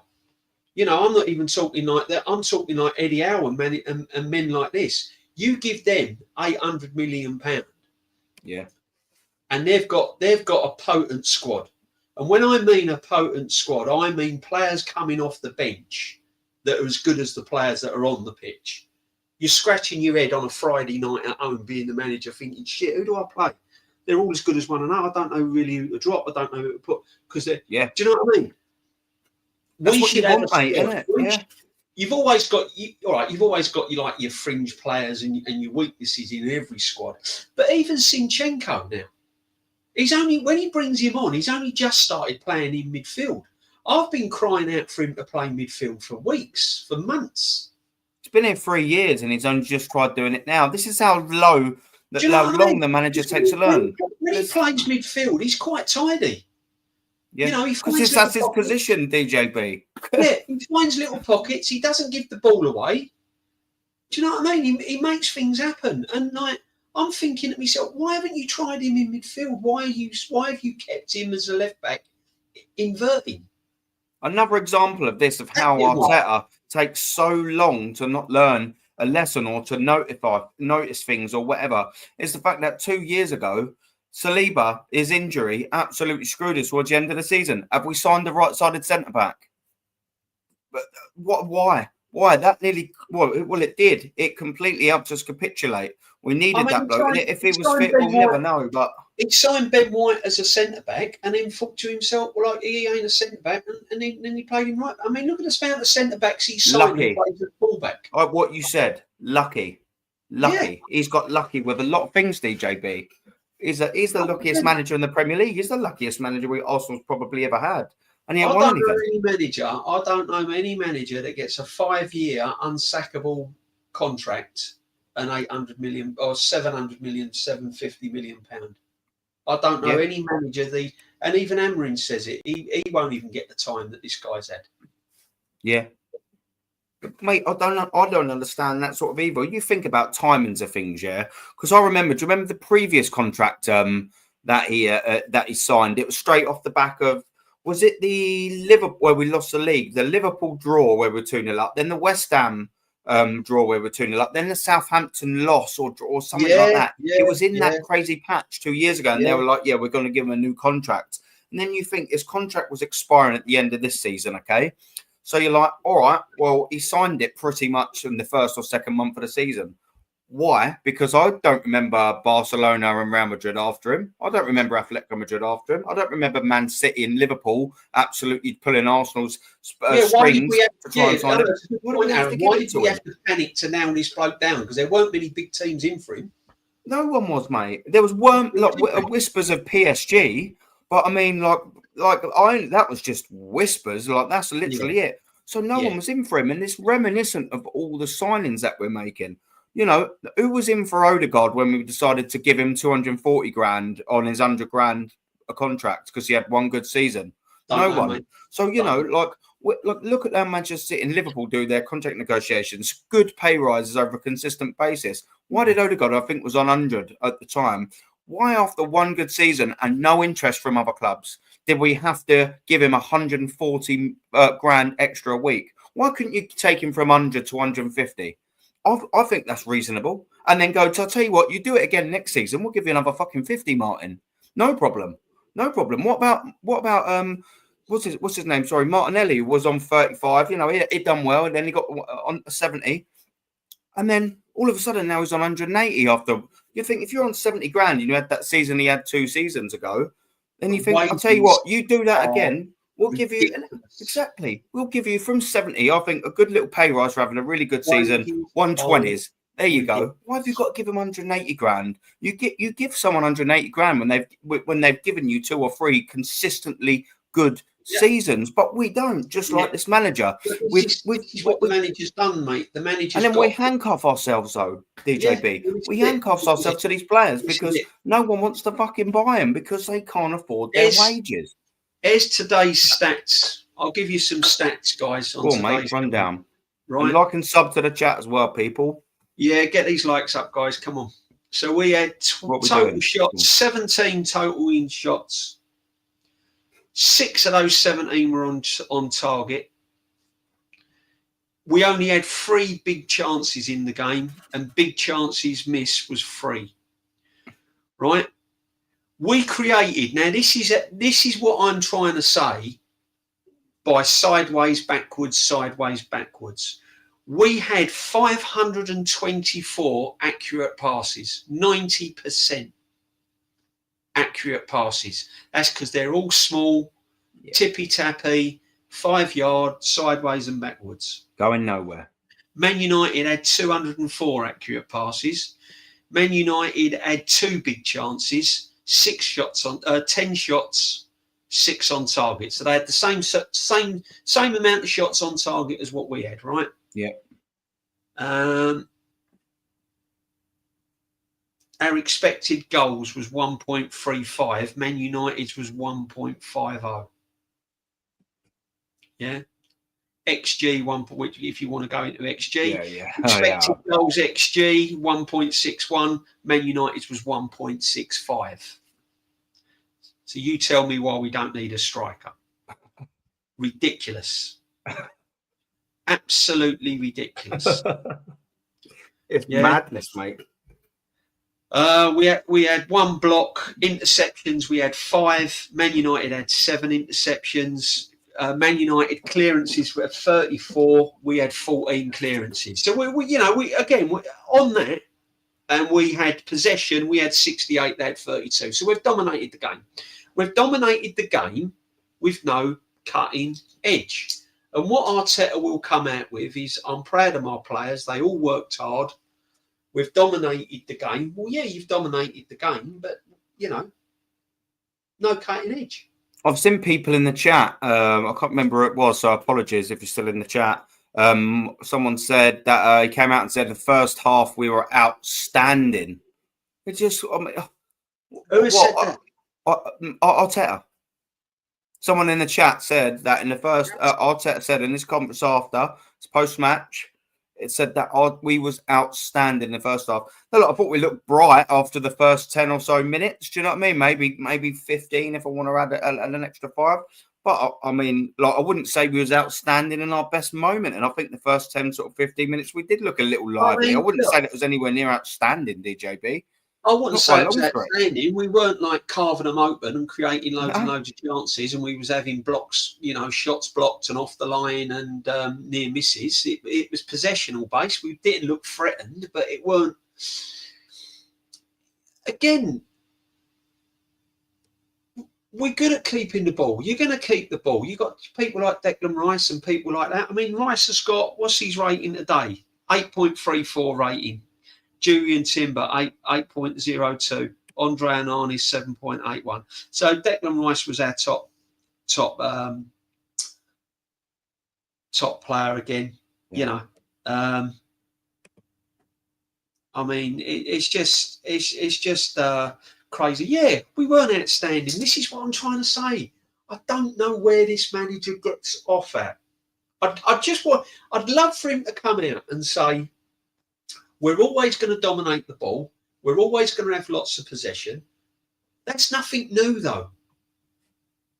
All teams will say Arsenal are going to have a lot of the ball. Arsenal are going to dominate possession because that's what we do. He's got no accountability, though, and you wonder why the fan base are like this. Because, like anything, yeah, when you're a leader, people look to you, yeah, and you, as a leader and in a high position, you set the standards, you set an example, etc., everything that follows. So when he comes out in all his press conferences, that all he does, talks absolute bollocks, doesn't have any accountability whatsoever, what do you reckon all these moron fans are going to be like? They're going to just buy into the nonsense that he says, aren't they, if they haven't got a brain? Because a lot of these fans are sheep. Yeah, they are. You just got to face facts, guys. I know it hurts, and I know you want the best, and I know you're living, you're trying to live the dream, and you've jumped on the Arteta bandwagon and Tierney at the back, so no, getting away to Champions League and all that, and all the songs, and you've jumped on the merry-go-round. But unfortunately, the merry-go-round's come to a stop now. It's stopped now. It's serious stuff now. Yeah, it's come to a big now. We can't listen, guys. We can't keep. can't keep living in the past now. It's serious stuff. It's 3 years now without winning the Premiership. It's 20 odd years without winning a major title. The last 3 seasons we've missed out. It's serious now. He bins the FA Cup. Since he won the FA Cup, it's appalling. His record in the FA Cup. Not got out the fourth, DJB. It's serious third, now. fourth, you know. You can't keep glossing it. You can't keep saying, oh, yeah, but he's the man, because you like the way he comes across and you like the way he talks and then you like the way he conducts himself. That's all in the past now. Yeah. You know, that's all gone now. The fairy tale is over. This is serious. Arsenal Football Club have not won a trophy in years.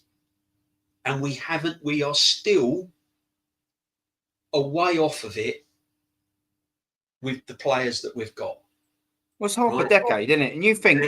And it's sorry, I'll let you land, sorry. It's just crazy, man. It's just crazy.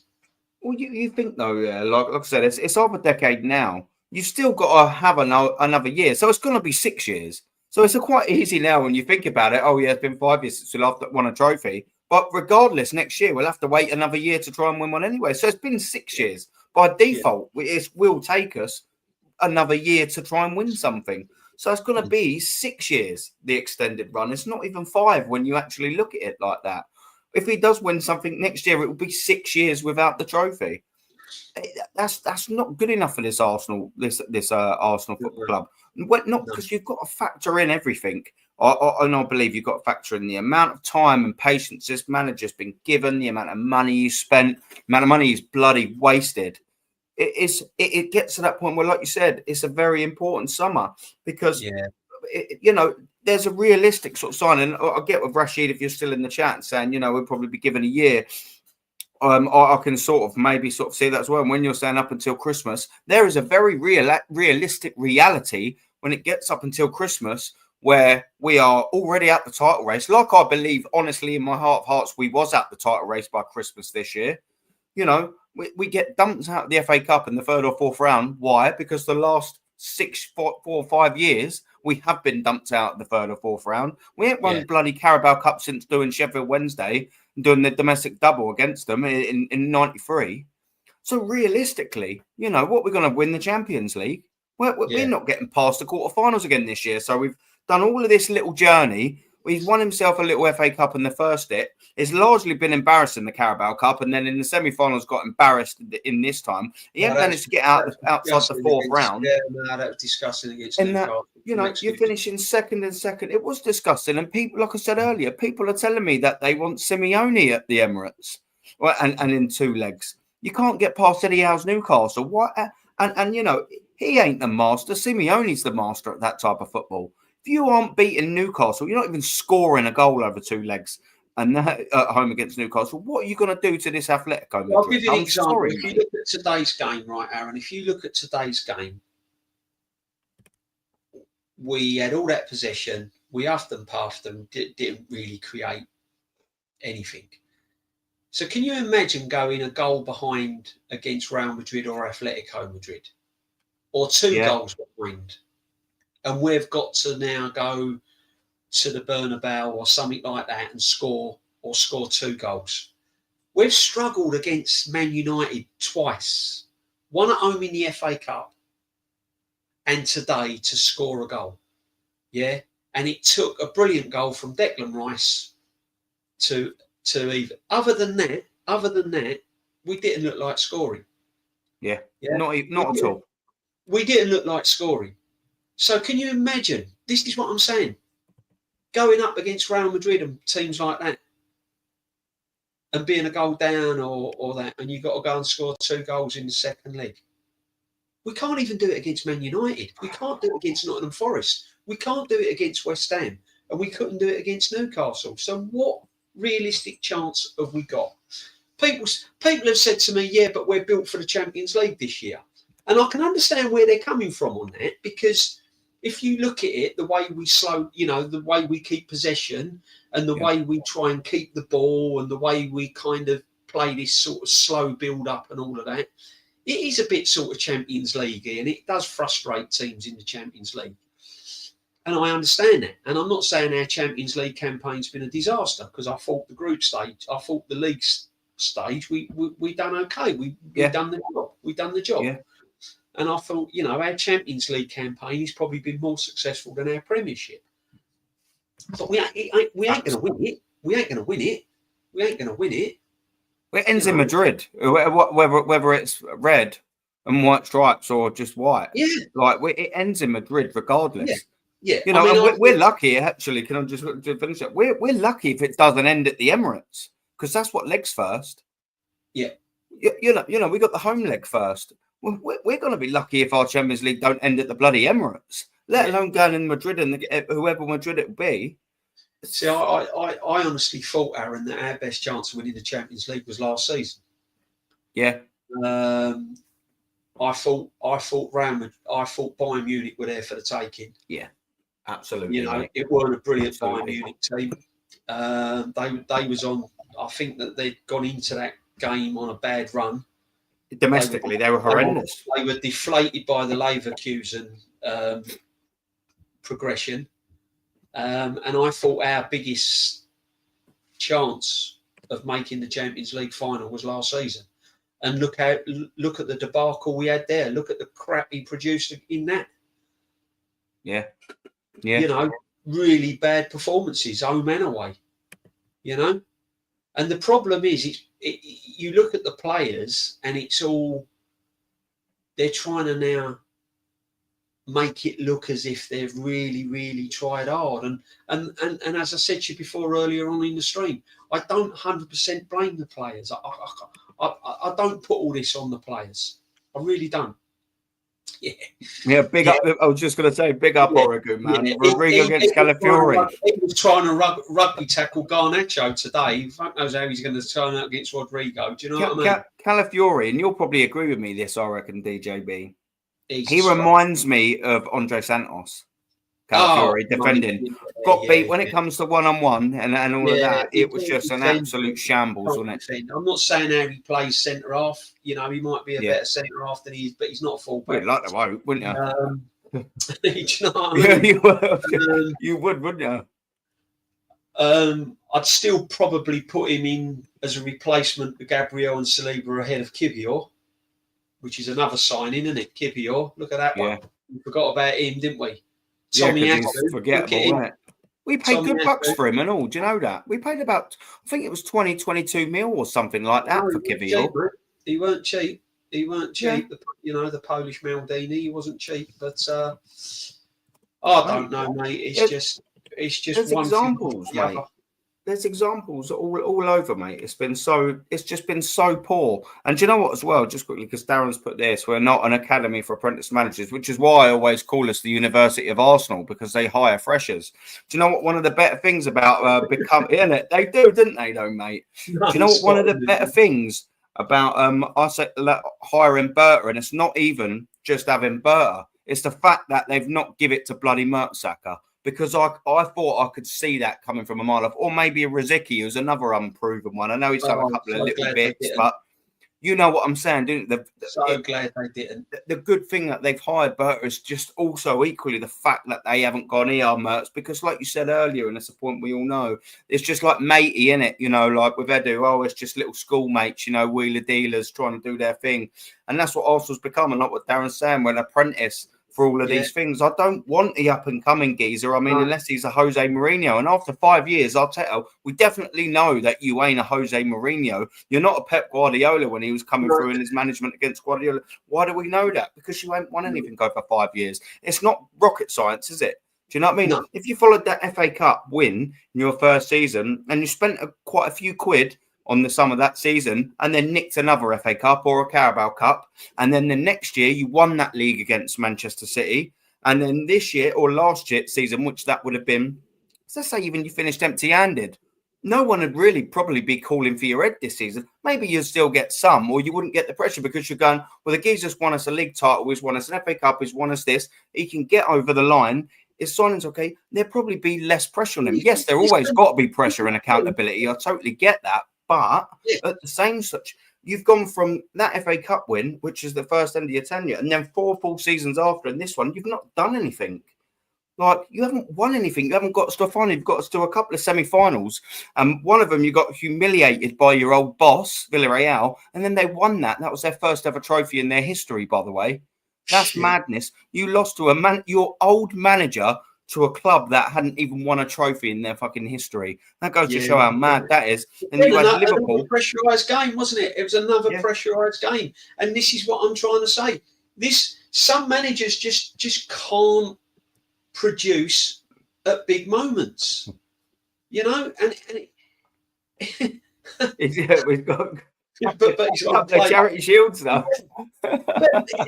It's just some managers can't produce at big moments, and it may be that this Arteta guy just can't produce at big moments. It may be that. I don't know, but he just can't do it. And I always say he's the Spanish Gareth Southgate. Gareth Southgate. All he needs is a waistcoat, mate, and he'll be the real deal. I'll give you the comparisons, right?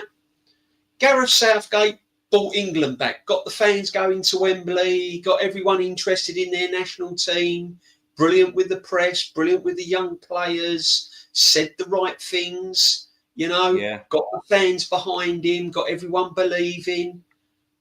In comparison, this is what this guy done. He got the fans when he made that speech, when he come in, he went, everyone's important and I want the good feel-good times back at this great club. All the cleaners, it don't matter if you're a cleaner or this and that. And everyone was like, oh, yeah. I said, Gareth Southgate. But come to the big moments, the big games, you can't win. Yeah. Southgate got us to final, couldn't win. Yeah, that's it. To a couple of finals. All fair dues. Respect on that. We don't mind putting respect on that, but you didn't win it. That still has to be the underlying fact of that Gareth Southgate, the Euros and the Euros is, all well and good. But I didn't wake up in that morning buzzing and still on the booze. Oh, well, I think I did on both of them, but I weren't happy. That's what I'll compare him to, because if you look at the football that England played in the last Euros, it was atrocious. How we got to the final, I will never know to this day. And if you easy draw, mate, luck of the draw, DJB. Compare that with the football Arsenal have been playing as well this season. That's why I call him. He's just the Spanish Gareth Southgate. Yeah, it's a nice. It's a nice comment to bounce off as well, because Deb's obviously, I don't know the full reading of the name because I'm Seven King, whatever, Deb's, whatever you want to be called. Cool. One, thank you very much for being here. Two, thank you very much for commenting. But I will say I've got to have a little chat with you about your comment, because you say, realistically, the injuries and early season inconsistency, the poor transfer window last summer scuppered this season. That I all 150% agree with you, my friend. Injuries don't help. Injuries don't help. It ain't the sole reason. But here's the issue, and I've got with this last little bit, and I'm not digging you out for it. I'm just explaining my side of things, because I totally accept that you've got an opinion. It doesn't mean Arteta's a terrible manager. And I'll tell you why I disagree with that last bit. Maybe terrible, it's probably not terrible. But the point I want to make with this is the injuries are his fault, because he didn't sign enough of a squad. He let three attacking players go in Fabio Vieira, ESR and Reece Nelson. If they were in the squad, all of these players wouldn't have had, which are almost all the same injuries, by the way. A lot of hamstrings. It's funny that you get them when you're overplayed, And, go on, mate. You get them when you're overplayed. And that means that we haven't got a big enough squad, but he is in charge of all the deals, the final say on everything. So that means that himself, he has organised the squad. He's let all them players go, and he's not brought enough forwards in. That's all facts, my friend, under the 5 years.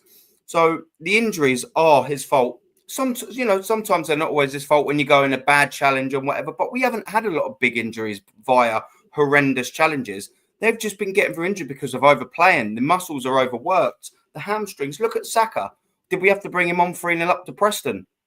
We didn't. Look at Thomas Partey, who was injured. We also brought him on the same game. I know he ain't been injured that season, but he was the whole entire last season.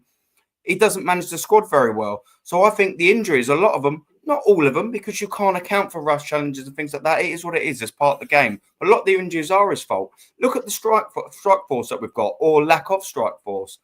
We're getting them injuries because now everyone's being overplayed. Martinelli, injury for the same thing, albeit come back today. Saka, the same thing. Havertz, same thing. These are getting burnt out. That's caused by not having the squad. So the inconsistency, who's the manager over the last 5 years? He's came in, and I could allow him over the first 18 months to try and install his identity or instill an identity into the team. But we've now gone 5 years, my friend, and we have not got an identity again. I turn up the Emirates, or whether I'm watching it here with the legend to the right of me and DJB, we're both watching the game and we're thinking, well, I don't know what style of football we're playing. I don't know what identity we're playing. And that is his fault. The transfer window last summer, my friend, is again, just to double on the point that I said, he's come out and said, I have the last say in the transfers. He's signed these players, mate. So whilst I do get maybe-ish what angle you're coming from, I don't agree with the last little bit. And maybe it doesn't make him a terrible manager by definition, but definitely don't make him a great manager or a good manager. An Arsenal Football Club, mate, we need a great manager because great managers get you over the line. And this manager, whether we like it or not, he just hasn't done that. But listen, I appreciate the comment, but I just got to give you my two bob on that, mate. And it's not a digging out at you or anything like that. It's just to try and sort of make you see from the other perspective. We're not saying he's a terrible, terrible, terrible manager, but if he was better than maybe what you think he is, we'd have been doing this a little bit more. Do you see what I'm saying, my friend? But look, big up for the comment as well, and don't forget people like and sub to the chat. Yeah, listen, I can understand people saying about about his manager's heart, and he has in his first managerial job. He's done some good things. He got us back competing again. But you have to look at the facts where we are now. You have to look at the facts of what's happened in big moments, in big games. You have to look at, the amount of times that we've been in crucial games and we've fallen short and played terrible in them crucial games as well, may I add. I mean, we had 2 this season. The Newcastle in the semi-final, home and away. Man United in the FA Cup. Yeah. West Ham. If we'd have won that, I think we'd have gone 5 points behind Liverpool, even though so we fell short there. So, it is, unfortunately, it hurts. It does hurt because, no one wants to face the facts.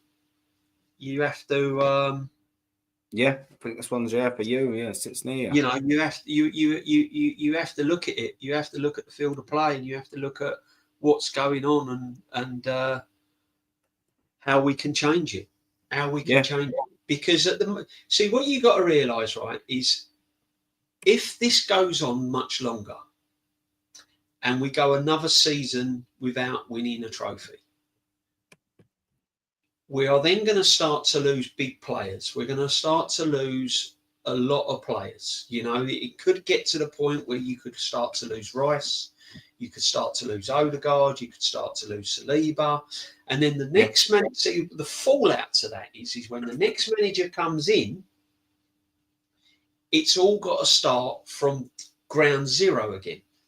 Yeah. How long does that process take?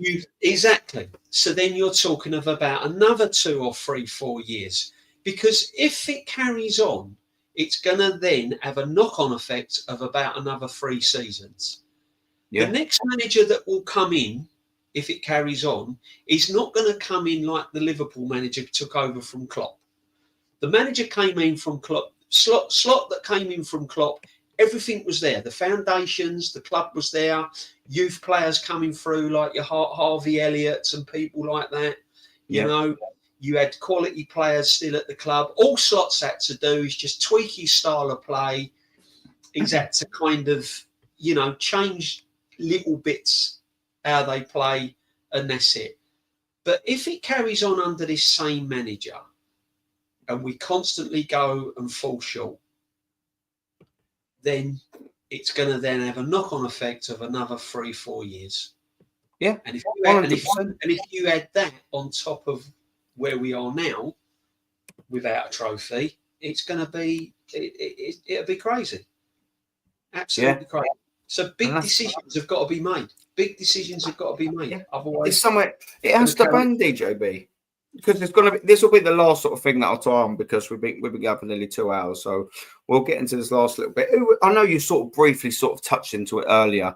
How many players do you reckon we should sign, and in sort of roughly what positions? I'm not asking you to map out Arsenal's future, because it's a question on the spot. But what do you expect Arsenal to do in the summer? 6 players. I think you have to look at the PSR, and you have to look at all them issues and financial issues and stuff like that.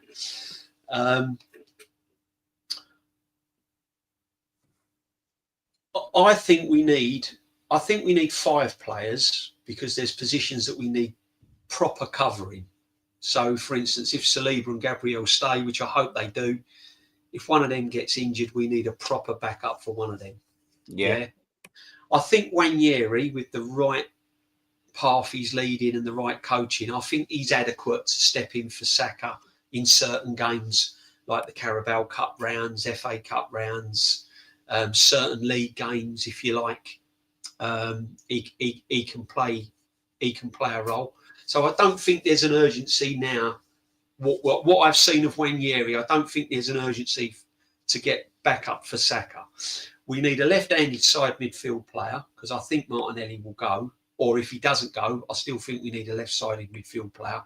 Yeah. I don't think Trossard's there for 90 minutes. Well, he tried signing Mudryk, didn't he, for 100 million a couple of seasons ago? Yeah, he knows he needs another one. I'm glad he didn't.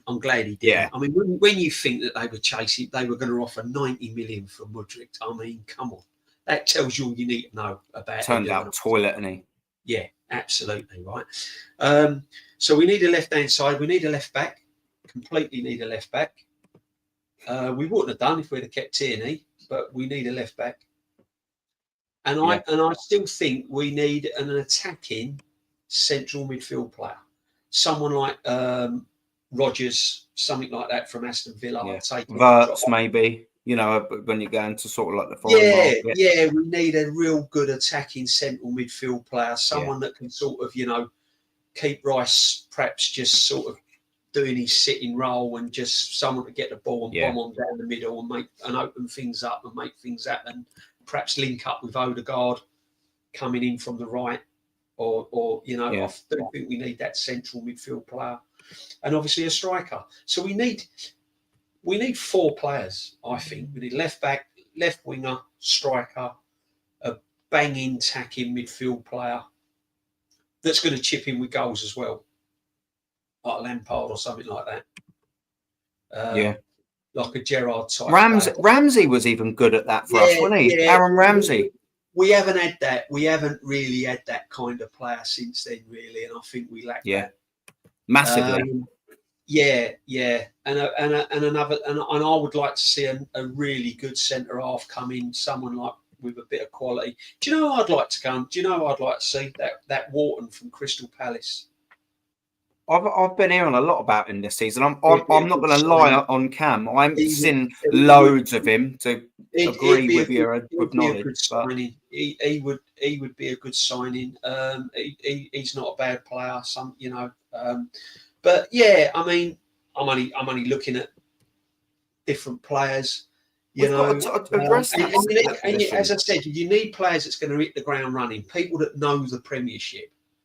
Like I get criticised for keep Gerard Bowen.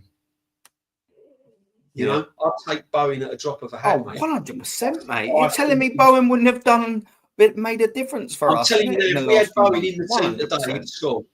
100%. Right? And that's the sort of player we need. Because with Bowen, you can play him down the middle, you can play him out right, you can get, and he will always give 100%, and he knows the Premiership inside and out. West Ham fans will hate me for saying it, but I think if you go and offer good money for him, as much as all the West Ham thinks that Bowen's loyal and and all of that, he is, mate. But listen, if he's got a chance of playing Champions League football season in and season out, he's gonna go. Yeah. Do you know what I hope in the summer as well? Because obviously it's clearly obvious. There's funds that need to be made available, and I reckon even just as a bulk standard transfer kitty, I know one of the lads in the chat mentioned the old war chest. Obviously, as like a joke, the old Wenger's war chest.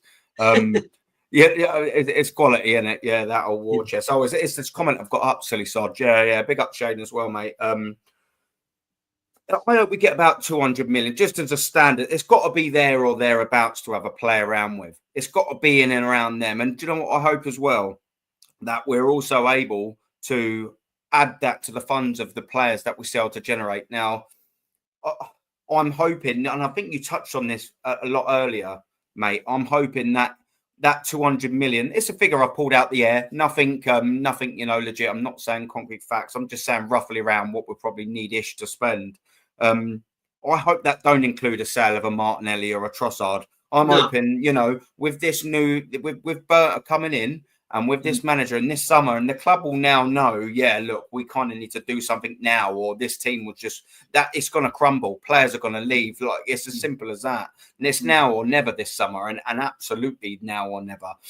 I hope we have 200 million to spend and go, do you know what? If you want to get rid of Martinelli for whatever you're going to sell him for, and I don't think it will be as much as some people are touting, but get rid of your Trossard, see if you can get 10, 15 million and Zinchenko's wage bill off.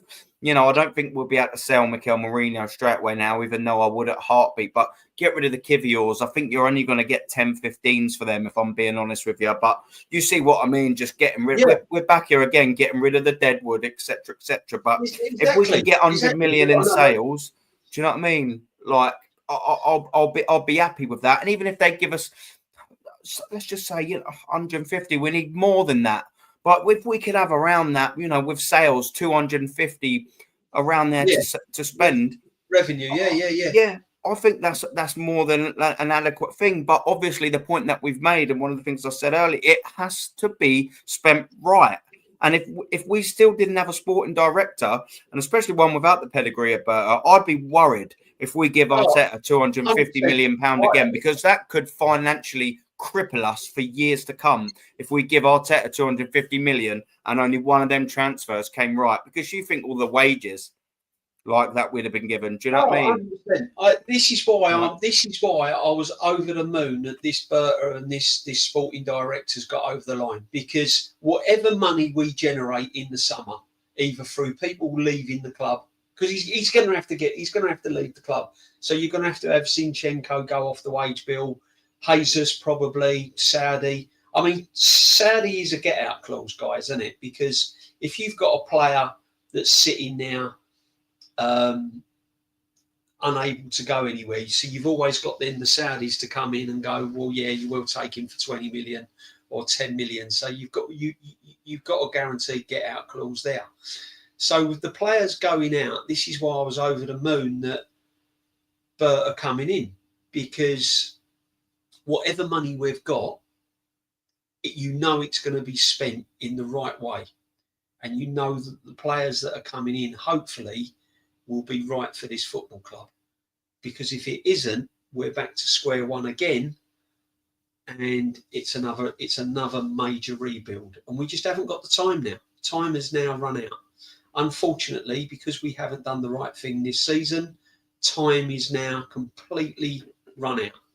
So I'm really excited about the sporting director. It's good news, really. And I said that it was the major signing of this football club. This sporting director was probably more important than any player for the longevity of this club. I've always, if we'd have got that wrong, it would have took the club another 5-6 years to get it right. So let's hope.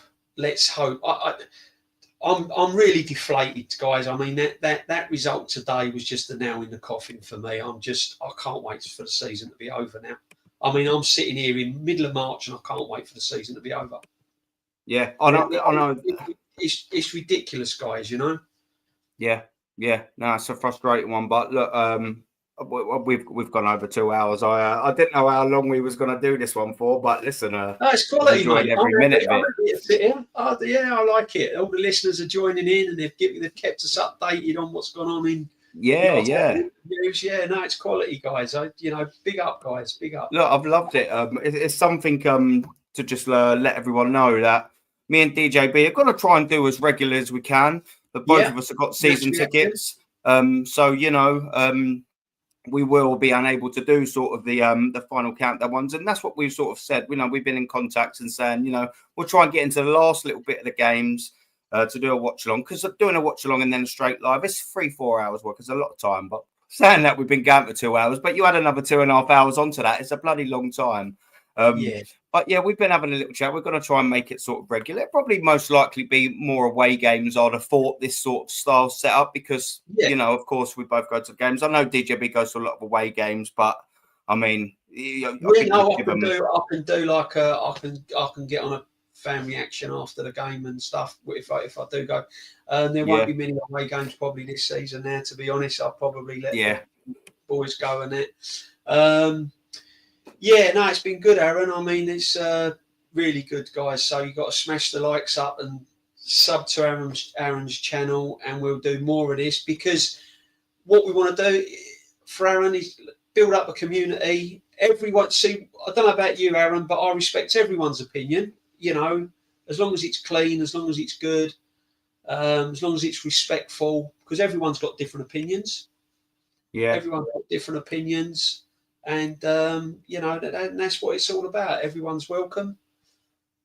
All age groups, boys, girls, men, like women, everyone. Everyone's welcome, and everyone's welcome to join in. And it's, it's awesome, mate. Thank you very much. I've really enjoyed it.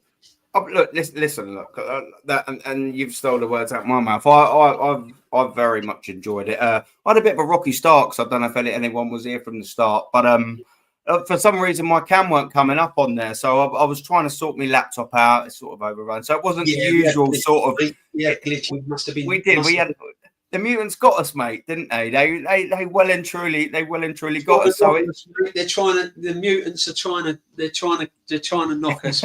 Listen, they are, mate. As I said, you know, we're all Arsenal through and through. So as you know, we're all brothers and sisters, and that. Because we're all Arsenal, we all want the best for the club. We all want to see our club win games and win trophies. But the longer it goes on, I'm afraid you have to ask the questions. And unfortunately, it's an old saying, but the buck stops at the manager. Whether you like it or not, you can't blame individual players. You can't blame this. You can't blame that. The buck stops at the manager. And it's the manager that has to take the can in. At the end of the day, the manager has to take the can. And it's another season, guys. Unless, hang on a minute, unless we can do a miracle and knock out the Madrid over 2 legs, whatever the Madrid is. You never know. It's a funny old game. It could be one. You know, listen, guys. I'm trying to make everyone feel good on a Sunday night now. You know, you never know, Aaron. It could, imagine that 1-1. Going into the second leg, in injury time, Odegaard gets brought down in the penalty box. We get a penalty. I mean, look, the only sort of difference of that is, and especially sort of saying this for Real Madrid, is is that last time we had Thierry Henry doing the business. This time we haven't got Thierry Henry. This time we've got Trossard. Do you know what I mean? This time we've got Marino in it. Yeah, I know what you're doing. I know. This is what people don't. This is what people don't realise is when we moved to the Emirates. We moved to the Emirates to make this club. Yeah, we moved to the Emirates to make this club massive. We moved to the Emirates to compete with the Real Madrids, the Barcelonas, and everything else. And when we was watching men like Arteta, men like Henry and Bergkamps and the Perez's and all of that, and the Vieiras and all of that, we thought, hang on a minute, you know, this is it. This is the way forward. But have we really improved since that team? Yeah, that's the worrying thing, mate. Not really. And that's basically the point that Shane was making. Yeah. No, we've had individuals. Listen, I as I said, I'm not. I mean, I think our 2 centre halves are fantastic. I think we've got 2 brilliant centre halves. I think Saliba's a fantastic centre half. I think Gabriel's brilliant. I like the keeper. Yeah. I like Raya. I like Timber. I think he's a good fullback, Timber. So we have got some great players, guys. So it's just getting all the other things right, you know. And unfortunately, I've said it before. I'm not here to have a personal hate against the man, but I just think it's time to change. Yeah, it's as simple as that, isn't it? I want a proven top manager at my club. I want a proven top manager at my club that is willing to make in-game big decisions in big games. Where's this? Who was it? Lawrence wrote this in there just before I had to throw this in there because I'll start this thing. And when you said about that, I wonder. Lawrence was saying, Arteta's days a number now, and Bert will be on the phone to his mate Simeone to bring him to the club. I wonder if that would ever be a scenario. I wanted to start that from the right point, Matt. We had the question on Lee's channel yesterday about do you think he's going to have to? Do you think Bert is going to have to say the whole say on whether he sacks? I don't think Bert is going to have that say on sacking the manager. I don't think that'll be Bert's job. I think what Bert will do, though, he will be reporting back to the Cronkies everything. He will be shuffling the papers, looking at the figures, looking on where things have gone wrong, and he'll be going, yo, did you know that we've lost this, and this, and this got spent, and that got done, and this got done, and this got done.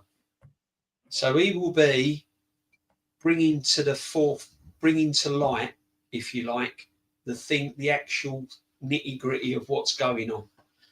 So this man knows what he's doing. And Arteta is going to either have to work with it and get on with the coaching side of things, which may be a good thing. It may be a good thing that this guy's been brought in to help him. So he can then turn around and say, look, don't worry about transfers. Don't worry about anything like that. I'll deal with all of that. You just get on with the coaching. You just manage the players, get on with the coaching. So it may be a good, it may be a good thing. I don't know. I hope so. But that's one of the things we'll wait and see. But one of the things we definitely know it's not going to be a bad thing, is it? Or will you like to hope? It's not going to be worse than not having it there, is it? Do you know what I mean? You'd like to hope. One of the good things about this season is that the club has done the right thing and got the best man for the job in the sporting director. That's one bright thing about this season. If we was to put a positive out of this season, the club has actually done the right thing and got a good, experienced sporting director, which long-term going forward, it's going to benefit the club, whoever the manager is. Yeah, the man became available and we actually acted.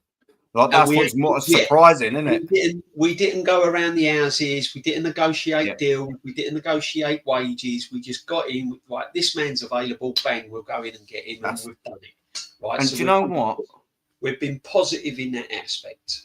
I hope that is going to be the attitude moving forward, and by that I mean, we probably will have Arteta next season, but more closely to what you were saying.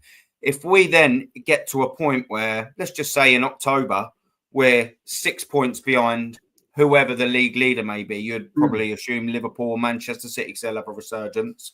And, doing or not doing the business, we've had another sort of poor signing, or not maybe poor, but underwhelming. You hope that maybe, let's just say if whoever, XYZ becomes available, that this club go, do you know what, Arteta, off your pot, mate. Simeone's just become available. Inzaghi's just become available for XYZ reason, whatever. I hope that we just pounce on them opportunities. Do you know what I mean? And just go, right, that's it. I hope that we take this attitude in signing Berta forward to signing managerially. I think do you know one of the reasons why I think we're going to be more ruthless is because I honestly believe that this season should have been the season we won the Premiership. Right? More so than last season. This was the season that we should have won the Premiership. There was no excuses not to win it this year. None whatsoever. Liverpool, Klopp had gone out the door. we had the Rodriguez injury. City's fallen off. Man United are in the mud. Spurs are Spurs. Yeah. There was no excuses of not winning the league this year, right? And I think that not winning the league this year, I think the board, Kroenkes, whoever's looking at it is probably thinking, that's it now. We cannot go another year trophyless. And I think this season has been a real big wake-up call and a big shock. Yeah, it's been a big shock. It's been a big shock to me. I'll be honest with you. I mean, I was looking back end of last season when we missed out against Man City. I was devastated, and I honestly thought that last season we might have got over the line and won it, and we didn't. But then I got over that, and I thought, right, this year I think we're going to be massive. This year I think we're going to really grab it this year, and we didn't. And I think everyone's in a little bit of shock this year. And that's why a lot of Arsenal fans are in denial about this manager, because they really do want him to succeed, as we all do. But sometimes in life, you just have to face the facts. You just have to hit it head on. You just have to hold your hands up and go, thank you, Mr. Arteta. Thanks for all what you've done. You've given me all these pleasures and all these joys. I've enjoyed watching what you've done, blah, blah, blah. But unfortunately, it's time to go. And that's how it is. Yeah, you picked us up here. You've got us here. Yeah. We want to get here. And for the record, I never once ever slated or slagged off that man or anything like that. I wanted him gone. I think his time was up, and I said you'd overstayed your welcome and you should have gone. But I wasn't, because of the joy that man brought me when I watched some of the great players and titles. And I mean, some of the football that I watched under his managerial was just, I've never seen before in my life. Do you know what? I'll say this. I've heard you say that before. And do you know what now? Obviously, after dust has settled and things like that, I weren't doing YouTube, so nothing was ever live back then. But I sort of personally regret how I acted afterwards, because obviously I didn't go down and start smashing things up or anything like that. But we're in just general conversations with friends, you know, Arsenal fans, etc., people at games. No, I couldn't. I was, you know, quite damning at the time, because I was just so frustrated at how we'd gone. And when I look back at it, you know, I'd probably felt some things. Yeah. You know, I wish I sort of hadn't. You know, I still feel I had a right to, you know, be angry or whatever. But, you know, I'd said a couple of silly things to me, mates, you know, and he probably did deserve a bit more respect. So I call myself out. I mean, listen, what he done. I mean, when he got us into that stadium, he was a big thing behind that. I've never the football and the joy he brought me as an Arsenal fan. Some of the football that I saw being played under that manager was just, I've never seen it. I've never seen it from any Real Madrid team. I've never seen it. Never seen it. You know, and records he broke, and he changed the whole, bit like Pep, he changed the whole culture of how football was played in this country, you know, and our players looked after themselves and conducted themselves and all of that. His time had come, and I wanted him to go, but no, I didn't jump on the vicious side of things.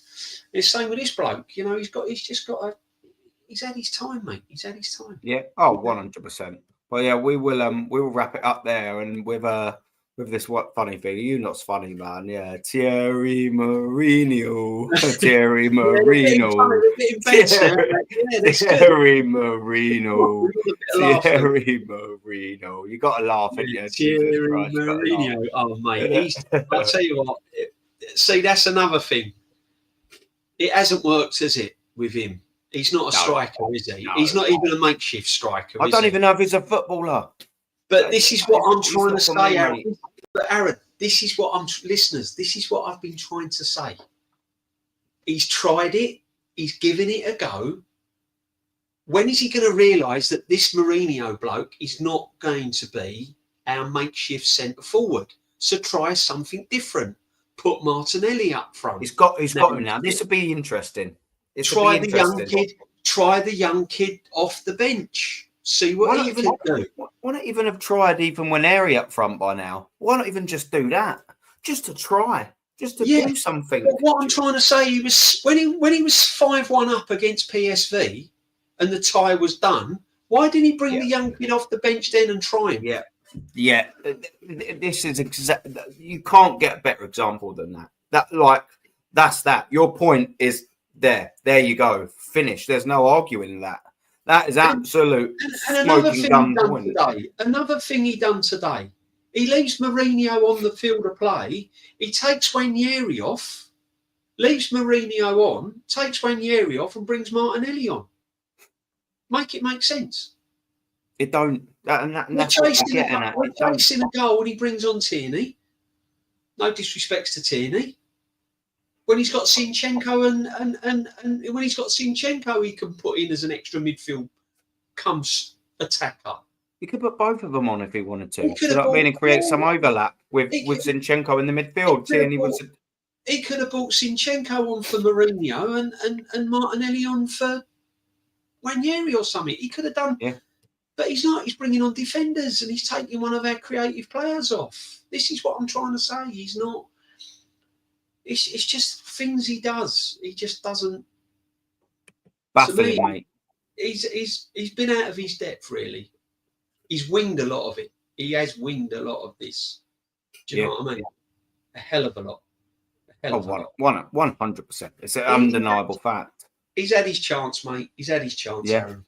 But we're gonna do more of this. We will. I'm looking forward to it, man, and people as well. Like I said, don't forget, like and subscribe, and this will be a regular thing. And I'm very grateful to say that because I mean, if you like what I've got to say, you'll definitely like what the gentleman to my right's got to say. Let's get it right. IQ's bursting out of his nut. Come on, man. 50 years of watching the Arsenal, man. The IQ is seething out of every orifice there. Who's the guy that knows me from the games? Then I saw him in the chat. I didn't get a chance to respond. Like, you know what I mean? Give me 2 seconds. I should have started that. If you're around and you see me, just come up. You can always say hello. I'll always a pleasure to say hello to fans and everything. You know, always a pleasure. As I said, we're not going to agree with everyone. Everyone's got their own opinion, and that's what football's all about, mate. That's what football's all about. It's all about opinions. And listen, you know, as long as it's respectful, that's fine. We were lucky to get a point. Yeah. Yeah, the wrong message. No, sorry. I thought that was... that's a good point, though, Lee Akers. No, we were lucky to get a point. Of course we were. We're going to be lucky to get most points this season, unfortunately. The games that we've got left, my friends, we're going to be lucky to get points. Where is it? Yeah. So we're just going to have to see this season out. I can't wait till it's over. I can't wait. It's been a car crash, hasn't it? I should have started it, mate. But I mean, If anyone listening, you know, the guy that said that he recognised me, it is the same geezer. I remember the name. I just put the wrong bloody chat up. DJB, you sit in the same block as me, Arsenal. I've seen you numerous of times. Say hello. Yeah, say hello, Lee. Big up, Lee. No problem, mate. I'm normally there with my son and that. So, big up, mate. Thanks, Lee. Sub to this man's channel and smash the likes, fellas. Yeah, defo. And just quickly to tie it up, because I've had a couple of people ask what books and things like that I've got on there. I do own Fever Pitch, of course I do. I mean, if you're Arsenal fan, you've got to have it, but I haven't got the DVD behind me. One of the best films ever, isn't it? It is, mate. Yeah, and you can see Jez's at Arsenal, the history and more. You can see his front door. Jez's front door, yeah. You can. So that's a little bit of info for you. And my mum and dad and my family just used to live down the next turning. Round the corner. Admiral Road. Yeah. All my aunts and uncles. My granddad used to be a programme seller at the Arsenal. Uncles used to work on the turnstile, and I had uncles that had trials for Arsenal. And all big time. So it's just in the blood, isn't it? People say, why'd you keep... if you're moaning about it, why'd you keep going? Well, listen, all football fans... It's ingrained...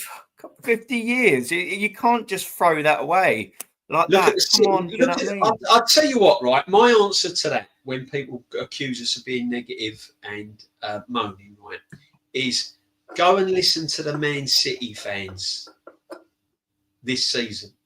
Yeah. Right? This is the most successful manager they have ever had. That club was just a normal, average Joe Bloggs club before money took over, right? This manager, Pep, owes them absolutely nothing. And he's given them so much. Look how many people are moaning about this guy because they've had one bad season. And they can still win the FA Cup. You imagine that. You imagine that. You imagine if Spurs win the Europa. I don't want to. Imagine if Spurs win the Europa League, City win the FA Cup. Just imagine it, right? All you guys that want Arteta to stay. No. You imagine sitting there, Tottenham winning the Europa, City winning the FA Cup. We know Liverpool's won the league, right? Chelsea winning the conference, and we end up fourth. And Forest end up third. We end up winning the Champions League. No chance. Imagine. Yeah, that's no good. And the thing is, that's not far off of reality, is it? You imagine. It ain't. You imagine if down the road wins that Europa Cup. That's a nasty thought, that is. If Man United win it. Look at Man United. Can you imagine if Man United go and win it? Yeah, that's a nasty thought, that is. Do you know what? You know what would be horrendous? I haven't looked at the groupings of the Europa League, but it would be a horrendous final with Manchester United and Tottenham if that is feasible, because it means one of them are going to win it. Oh, what a horrendous idea! Nil, wouldn't it? It'll either be 4-4 or 0-0 or something like that. But this is the reality, right? This was Arsenal at the beginning of the season. You had men like ex-players saying Arsenal were going to win the league. We were favourites to win the league at one point, and we could be sitting here at the end of the season watching Chelsea lift the trophy, Spurs or Man United lifting the trophy, and Man City with the worst season they've ever had in years winning the FA Cup. And we end up. I mean, it's just egg in our face, isn't it? Massive. That's when we get laughed at fully by other fan base. I mean, we're still getting a little bit of jip now, but some of them still. Man United fans will give us a bit of jip, but they're in the same with the Tottenhams. But if your scenario was to come through, everyone we're all of a sudden banter FC again, and I mean like fucking to some severe level. Like if what you said comes true, and that's a absolutely stomach sickening, haunting thought. So thanks for that. I didn't let that in my earlobe, so I tried blocking it out. Man. So I was going to the rest of your Sunday evening with your family, mate. Disrupt you. Oh yeah, now I'll be laying in bed shaking like that now at the idea. I'm gonna be awake now for about 5 fucking days straight. Cheers, DJB. Yeah. It's sad, isn't it? I mean, it's just ridiculous, isn't it? It's just mate. It's fucking ridiculous. Why we don't come to it? Because, like I said to you, my friend, we will be the laughing stock. Like we're getting laughed at already to some degree. If that happens, everyone's laughing at us. And so they should. Because you know what? I'll be fucking laughing at them. Let's get that right. I'll be doing the same. I'll tell you what makes it worse, right, is that we have won nothing, but we've still got a big element of our fan base, thinking that we're like the best thing since sliced bread, right? And we're not. It's not good enough. So it's them fans that cloud the rest of it over while we're hated so much, because you've got an element of fans that think we've got the divine right to win everything, and we're this and we're that, and Arteta's brilliant, and this, that, and the other, and we're no better off. We're going to finish second or third. We're going to have a night out in the Champions League next year, but we're going to be no better off than West Ham finishing 10th or 12th. Yeah, well, 100%. They've won nothing. We've won nothing. No better off. No better off than Man United. Apart from a day out. Apart from a day out and the owner's getting more money. That's it. That's all it is. That's all they want. Who wins? Them. As long as they peddle out all that merch, there you go. As long as they get at least 5th, there you go. Yeah, but I'm not a Kroenke fan. I'm not Kroenke's fan. But owners, you can't see. I've always said that you ain't really got much say on who owns your club. right? Yeah. But what you can change is the manager. What you can't change is the fans. Now, Arteta, after this project, will go and manage another club. Do you honestly think he's going to turn around and worry about how we're feeling as fans, where we haven't won nothing for 5 years? He's going to find another club. He's going to be earning millions of pounds. He's going to live in a nice big house on the coast of Spain or something like that. He ain't going to worry about me or you sitting in our living rooms. We'll still be here. He won't. He'll move on. And this is what you've got to realise. That's why it's important that whilst that manager is managing your football club, you get the best out of him. And if he can't deliver, then he goes. Yeah. Question: who's your ideal manager? Allegri. I'd even try Zidane. Is he still available, Allegri? He was unemployed, wasn't he? I would even try Zidane. I would even go and try Zidane. One thing's he's a winner. His style of football. He's been there and done it. He's played at a top level. I'd be looking at going and getting Zidane or something like that. Allegri. I'd have Simeone. But then look at what Areola's done at Bournemouth. You imagine him at a big club with £800 million. Yeah. Yeah, who was it? So, there are managers out there. There's managers out there all day long. Someone in the chat said about him a little bit ago. Yeah. About he's doing bits at Bournemouth, mate. Honestly, yeah. But see, the problem is, right? I'm not so worried now we've got this Berta on. But it wouldn't surprise me after this manager, Arsenal go and get Cesc Fabregas as an up and coming manager. It's this is the. Do you know what? And that's again what starts shaking me to my little core, because Jack Wilshere got a job or something like that. This is the sort. I'm speaking hypothetically, but this is the sort of thing this club would go and do. Yeah, University of Arsenal, mate. We haven't won nothing in 5 years. We're going and get Cesc. We'll give Cesc a go as a young manager. Do you know what I mean? It'd be another Arteta again. That's the last thing we do. I hope that when Arteta goes, it's going to be someone like... Yeah, it's annoying because if, say, for argument's sake, Ancelotti didn't renew any... or there's no contract or whatever, would this club be callous and ruthless enough to go, right, Ancelotti's available. Sorry, Arteta, Tala, off your pot, bon voyage, sayonara, we'll get him. They won't. And it almost sort of reminds me, maybe to not some extent, but do you remember when Guardiola was knocking on the availability door and we didn't at least knock on his door and ask a question? Klopp was available on stage and we just go, nah, we just don't do what we need to do when it's required. Do you know what I mean?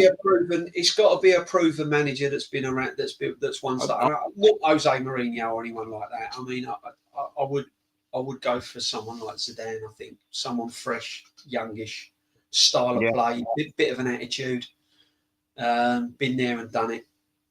Yeah. No, I hope not. And I big up Charlotte as well. We're just wrapping up in a sec, but I definitely hope not Jack Wilshere as manager. You know, in 10 years' time, 5 years' time. Nothing against Jack, but no. But this is the sort of thing this club would go and do. You know, it's hypothetical, but the sort of thing that this manager would go and do. Yeah, and like I said, mates rates. So that's all it is, mates rates for the boys. But we will actually wrap up there. So we've been saying this, and it's gone on for another half hour. 2.5 hours. If we don't wrap up now, but the next time I say it'll be 3 hours, and you know how it goes. But listen, DJB, man, and for people that are sitting, like I said, we're going to be doing something regular. And can I just tell you what, friend? These 2 hours, 33 minutes, and 24 seconds, I've thoroughly enjoyed every single one of them. Oh, it's been a blast, man. Yeah, it's been good, and big up all the listeners. And you going live, Willie? Sub to Aaron. And so what have I got coming up? I've got a history channel with Jez on Tuesday. We talk about Arsenal history. Me, Kenny Ken. You know, I'll be around on streams. You know, look out for me. I'll pop up on Dan Potts' sometimes. Lee's channel I pop up on. Yep. So you on the live in a bit with Lee? I might do. I might jump on there. I sent him my thing. I don't know if he sent me the link yet. I will be coming on at some stage. I was having a little chat with him earlier. What time's he on?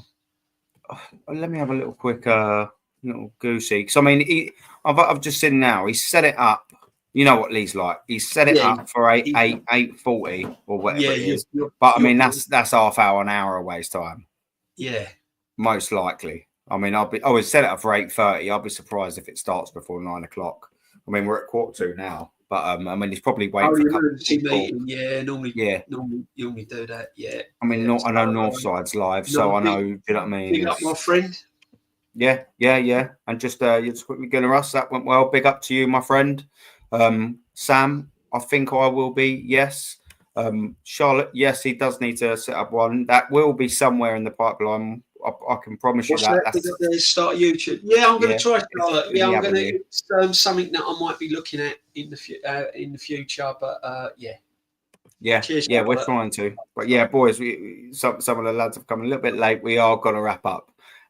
Right, probably now, as Darren said. Probably now, definitely now. People. Take care, man. Make it easy. Appreciate every single one of you. Big up, man.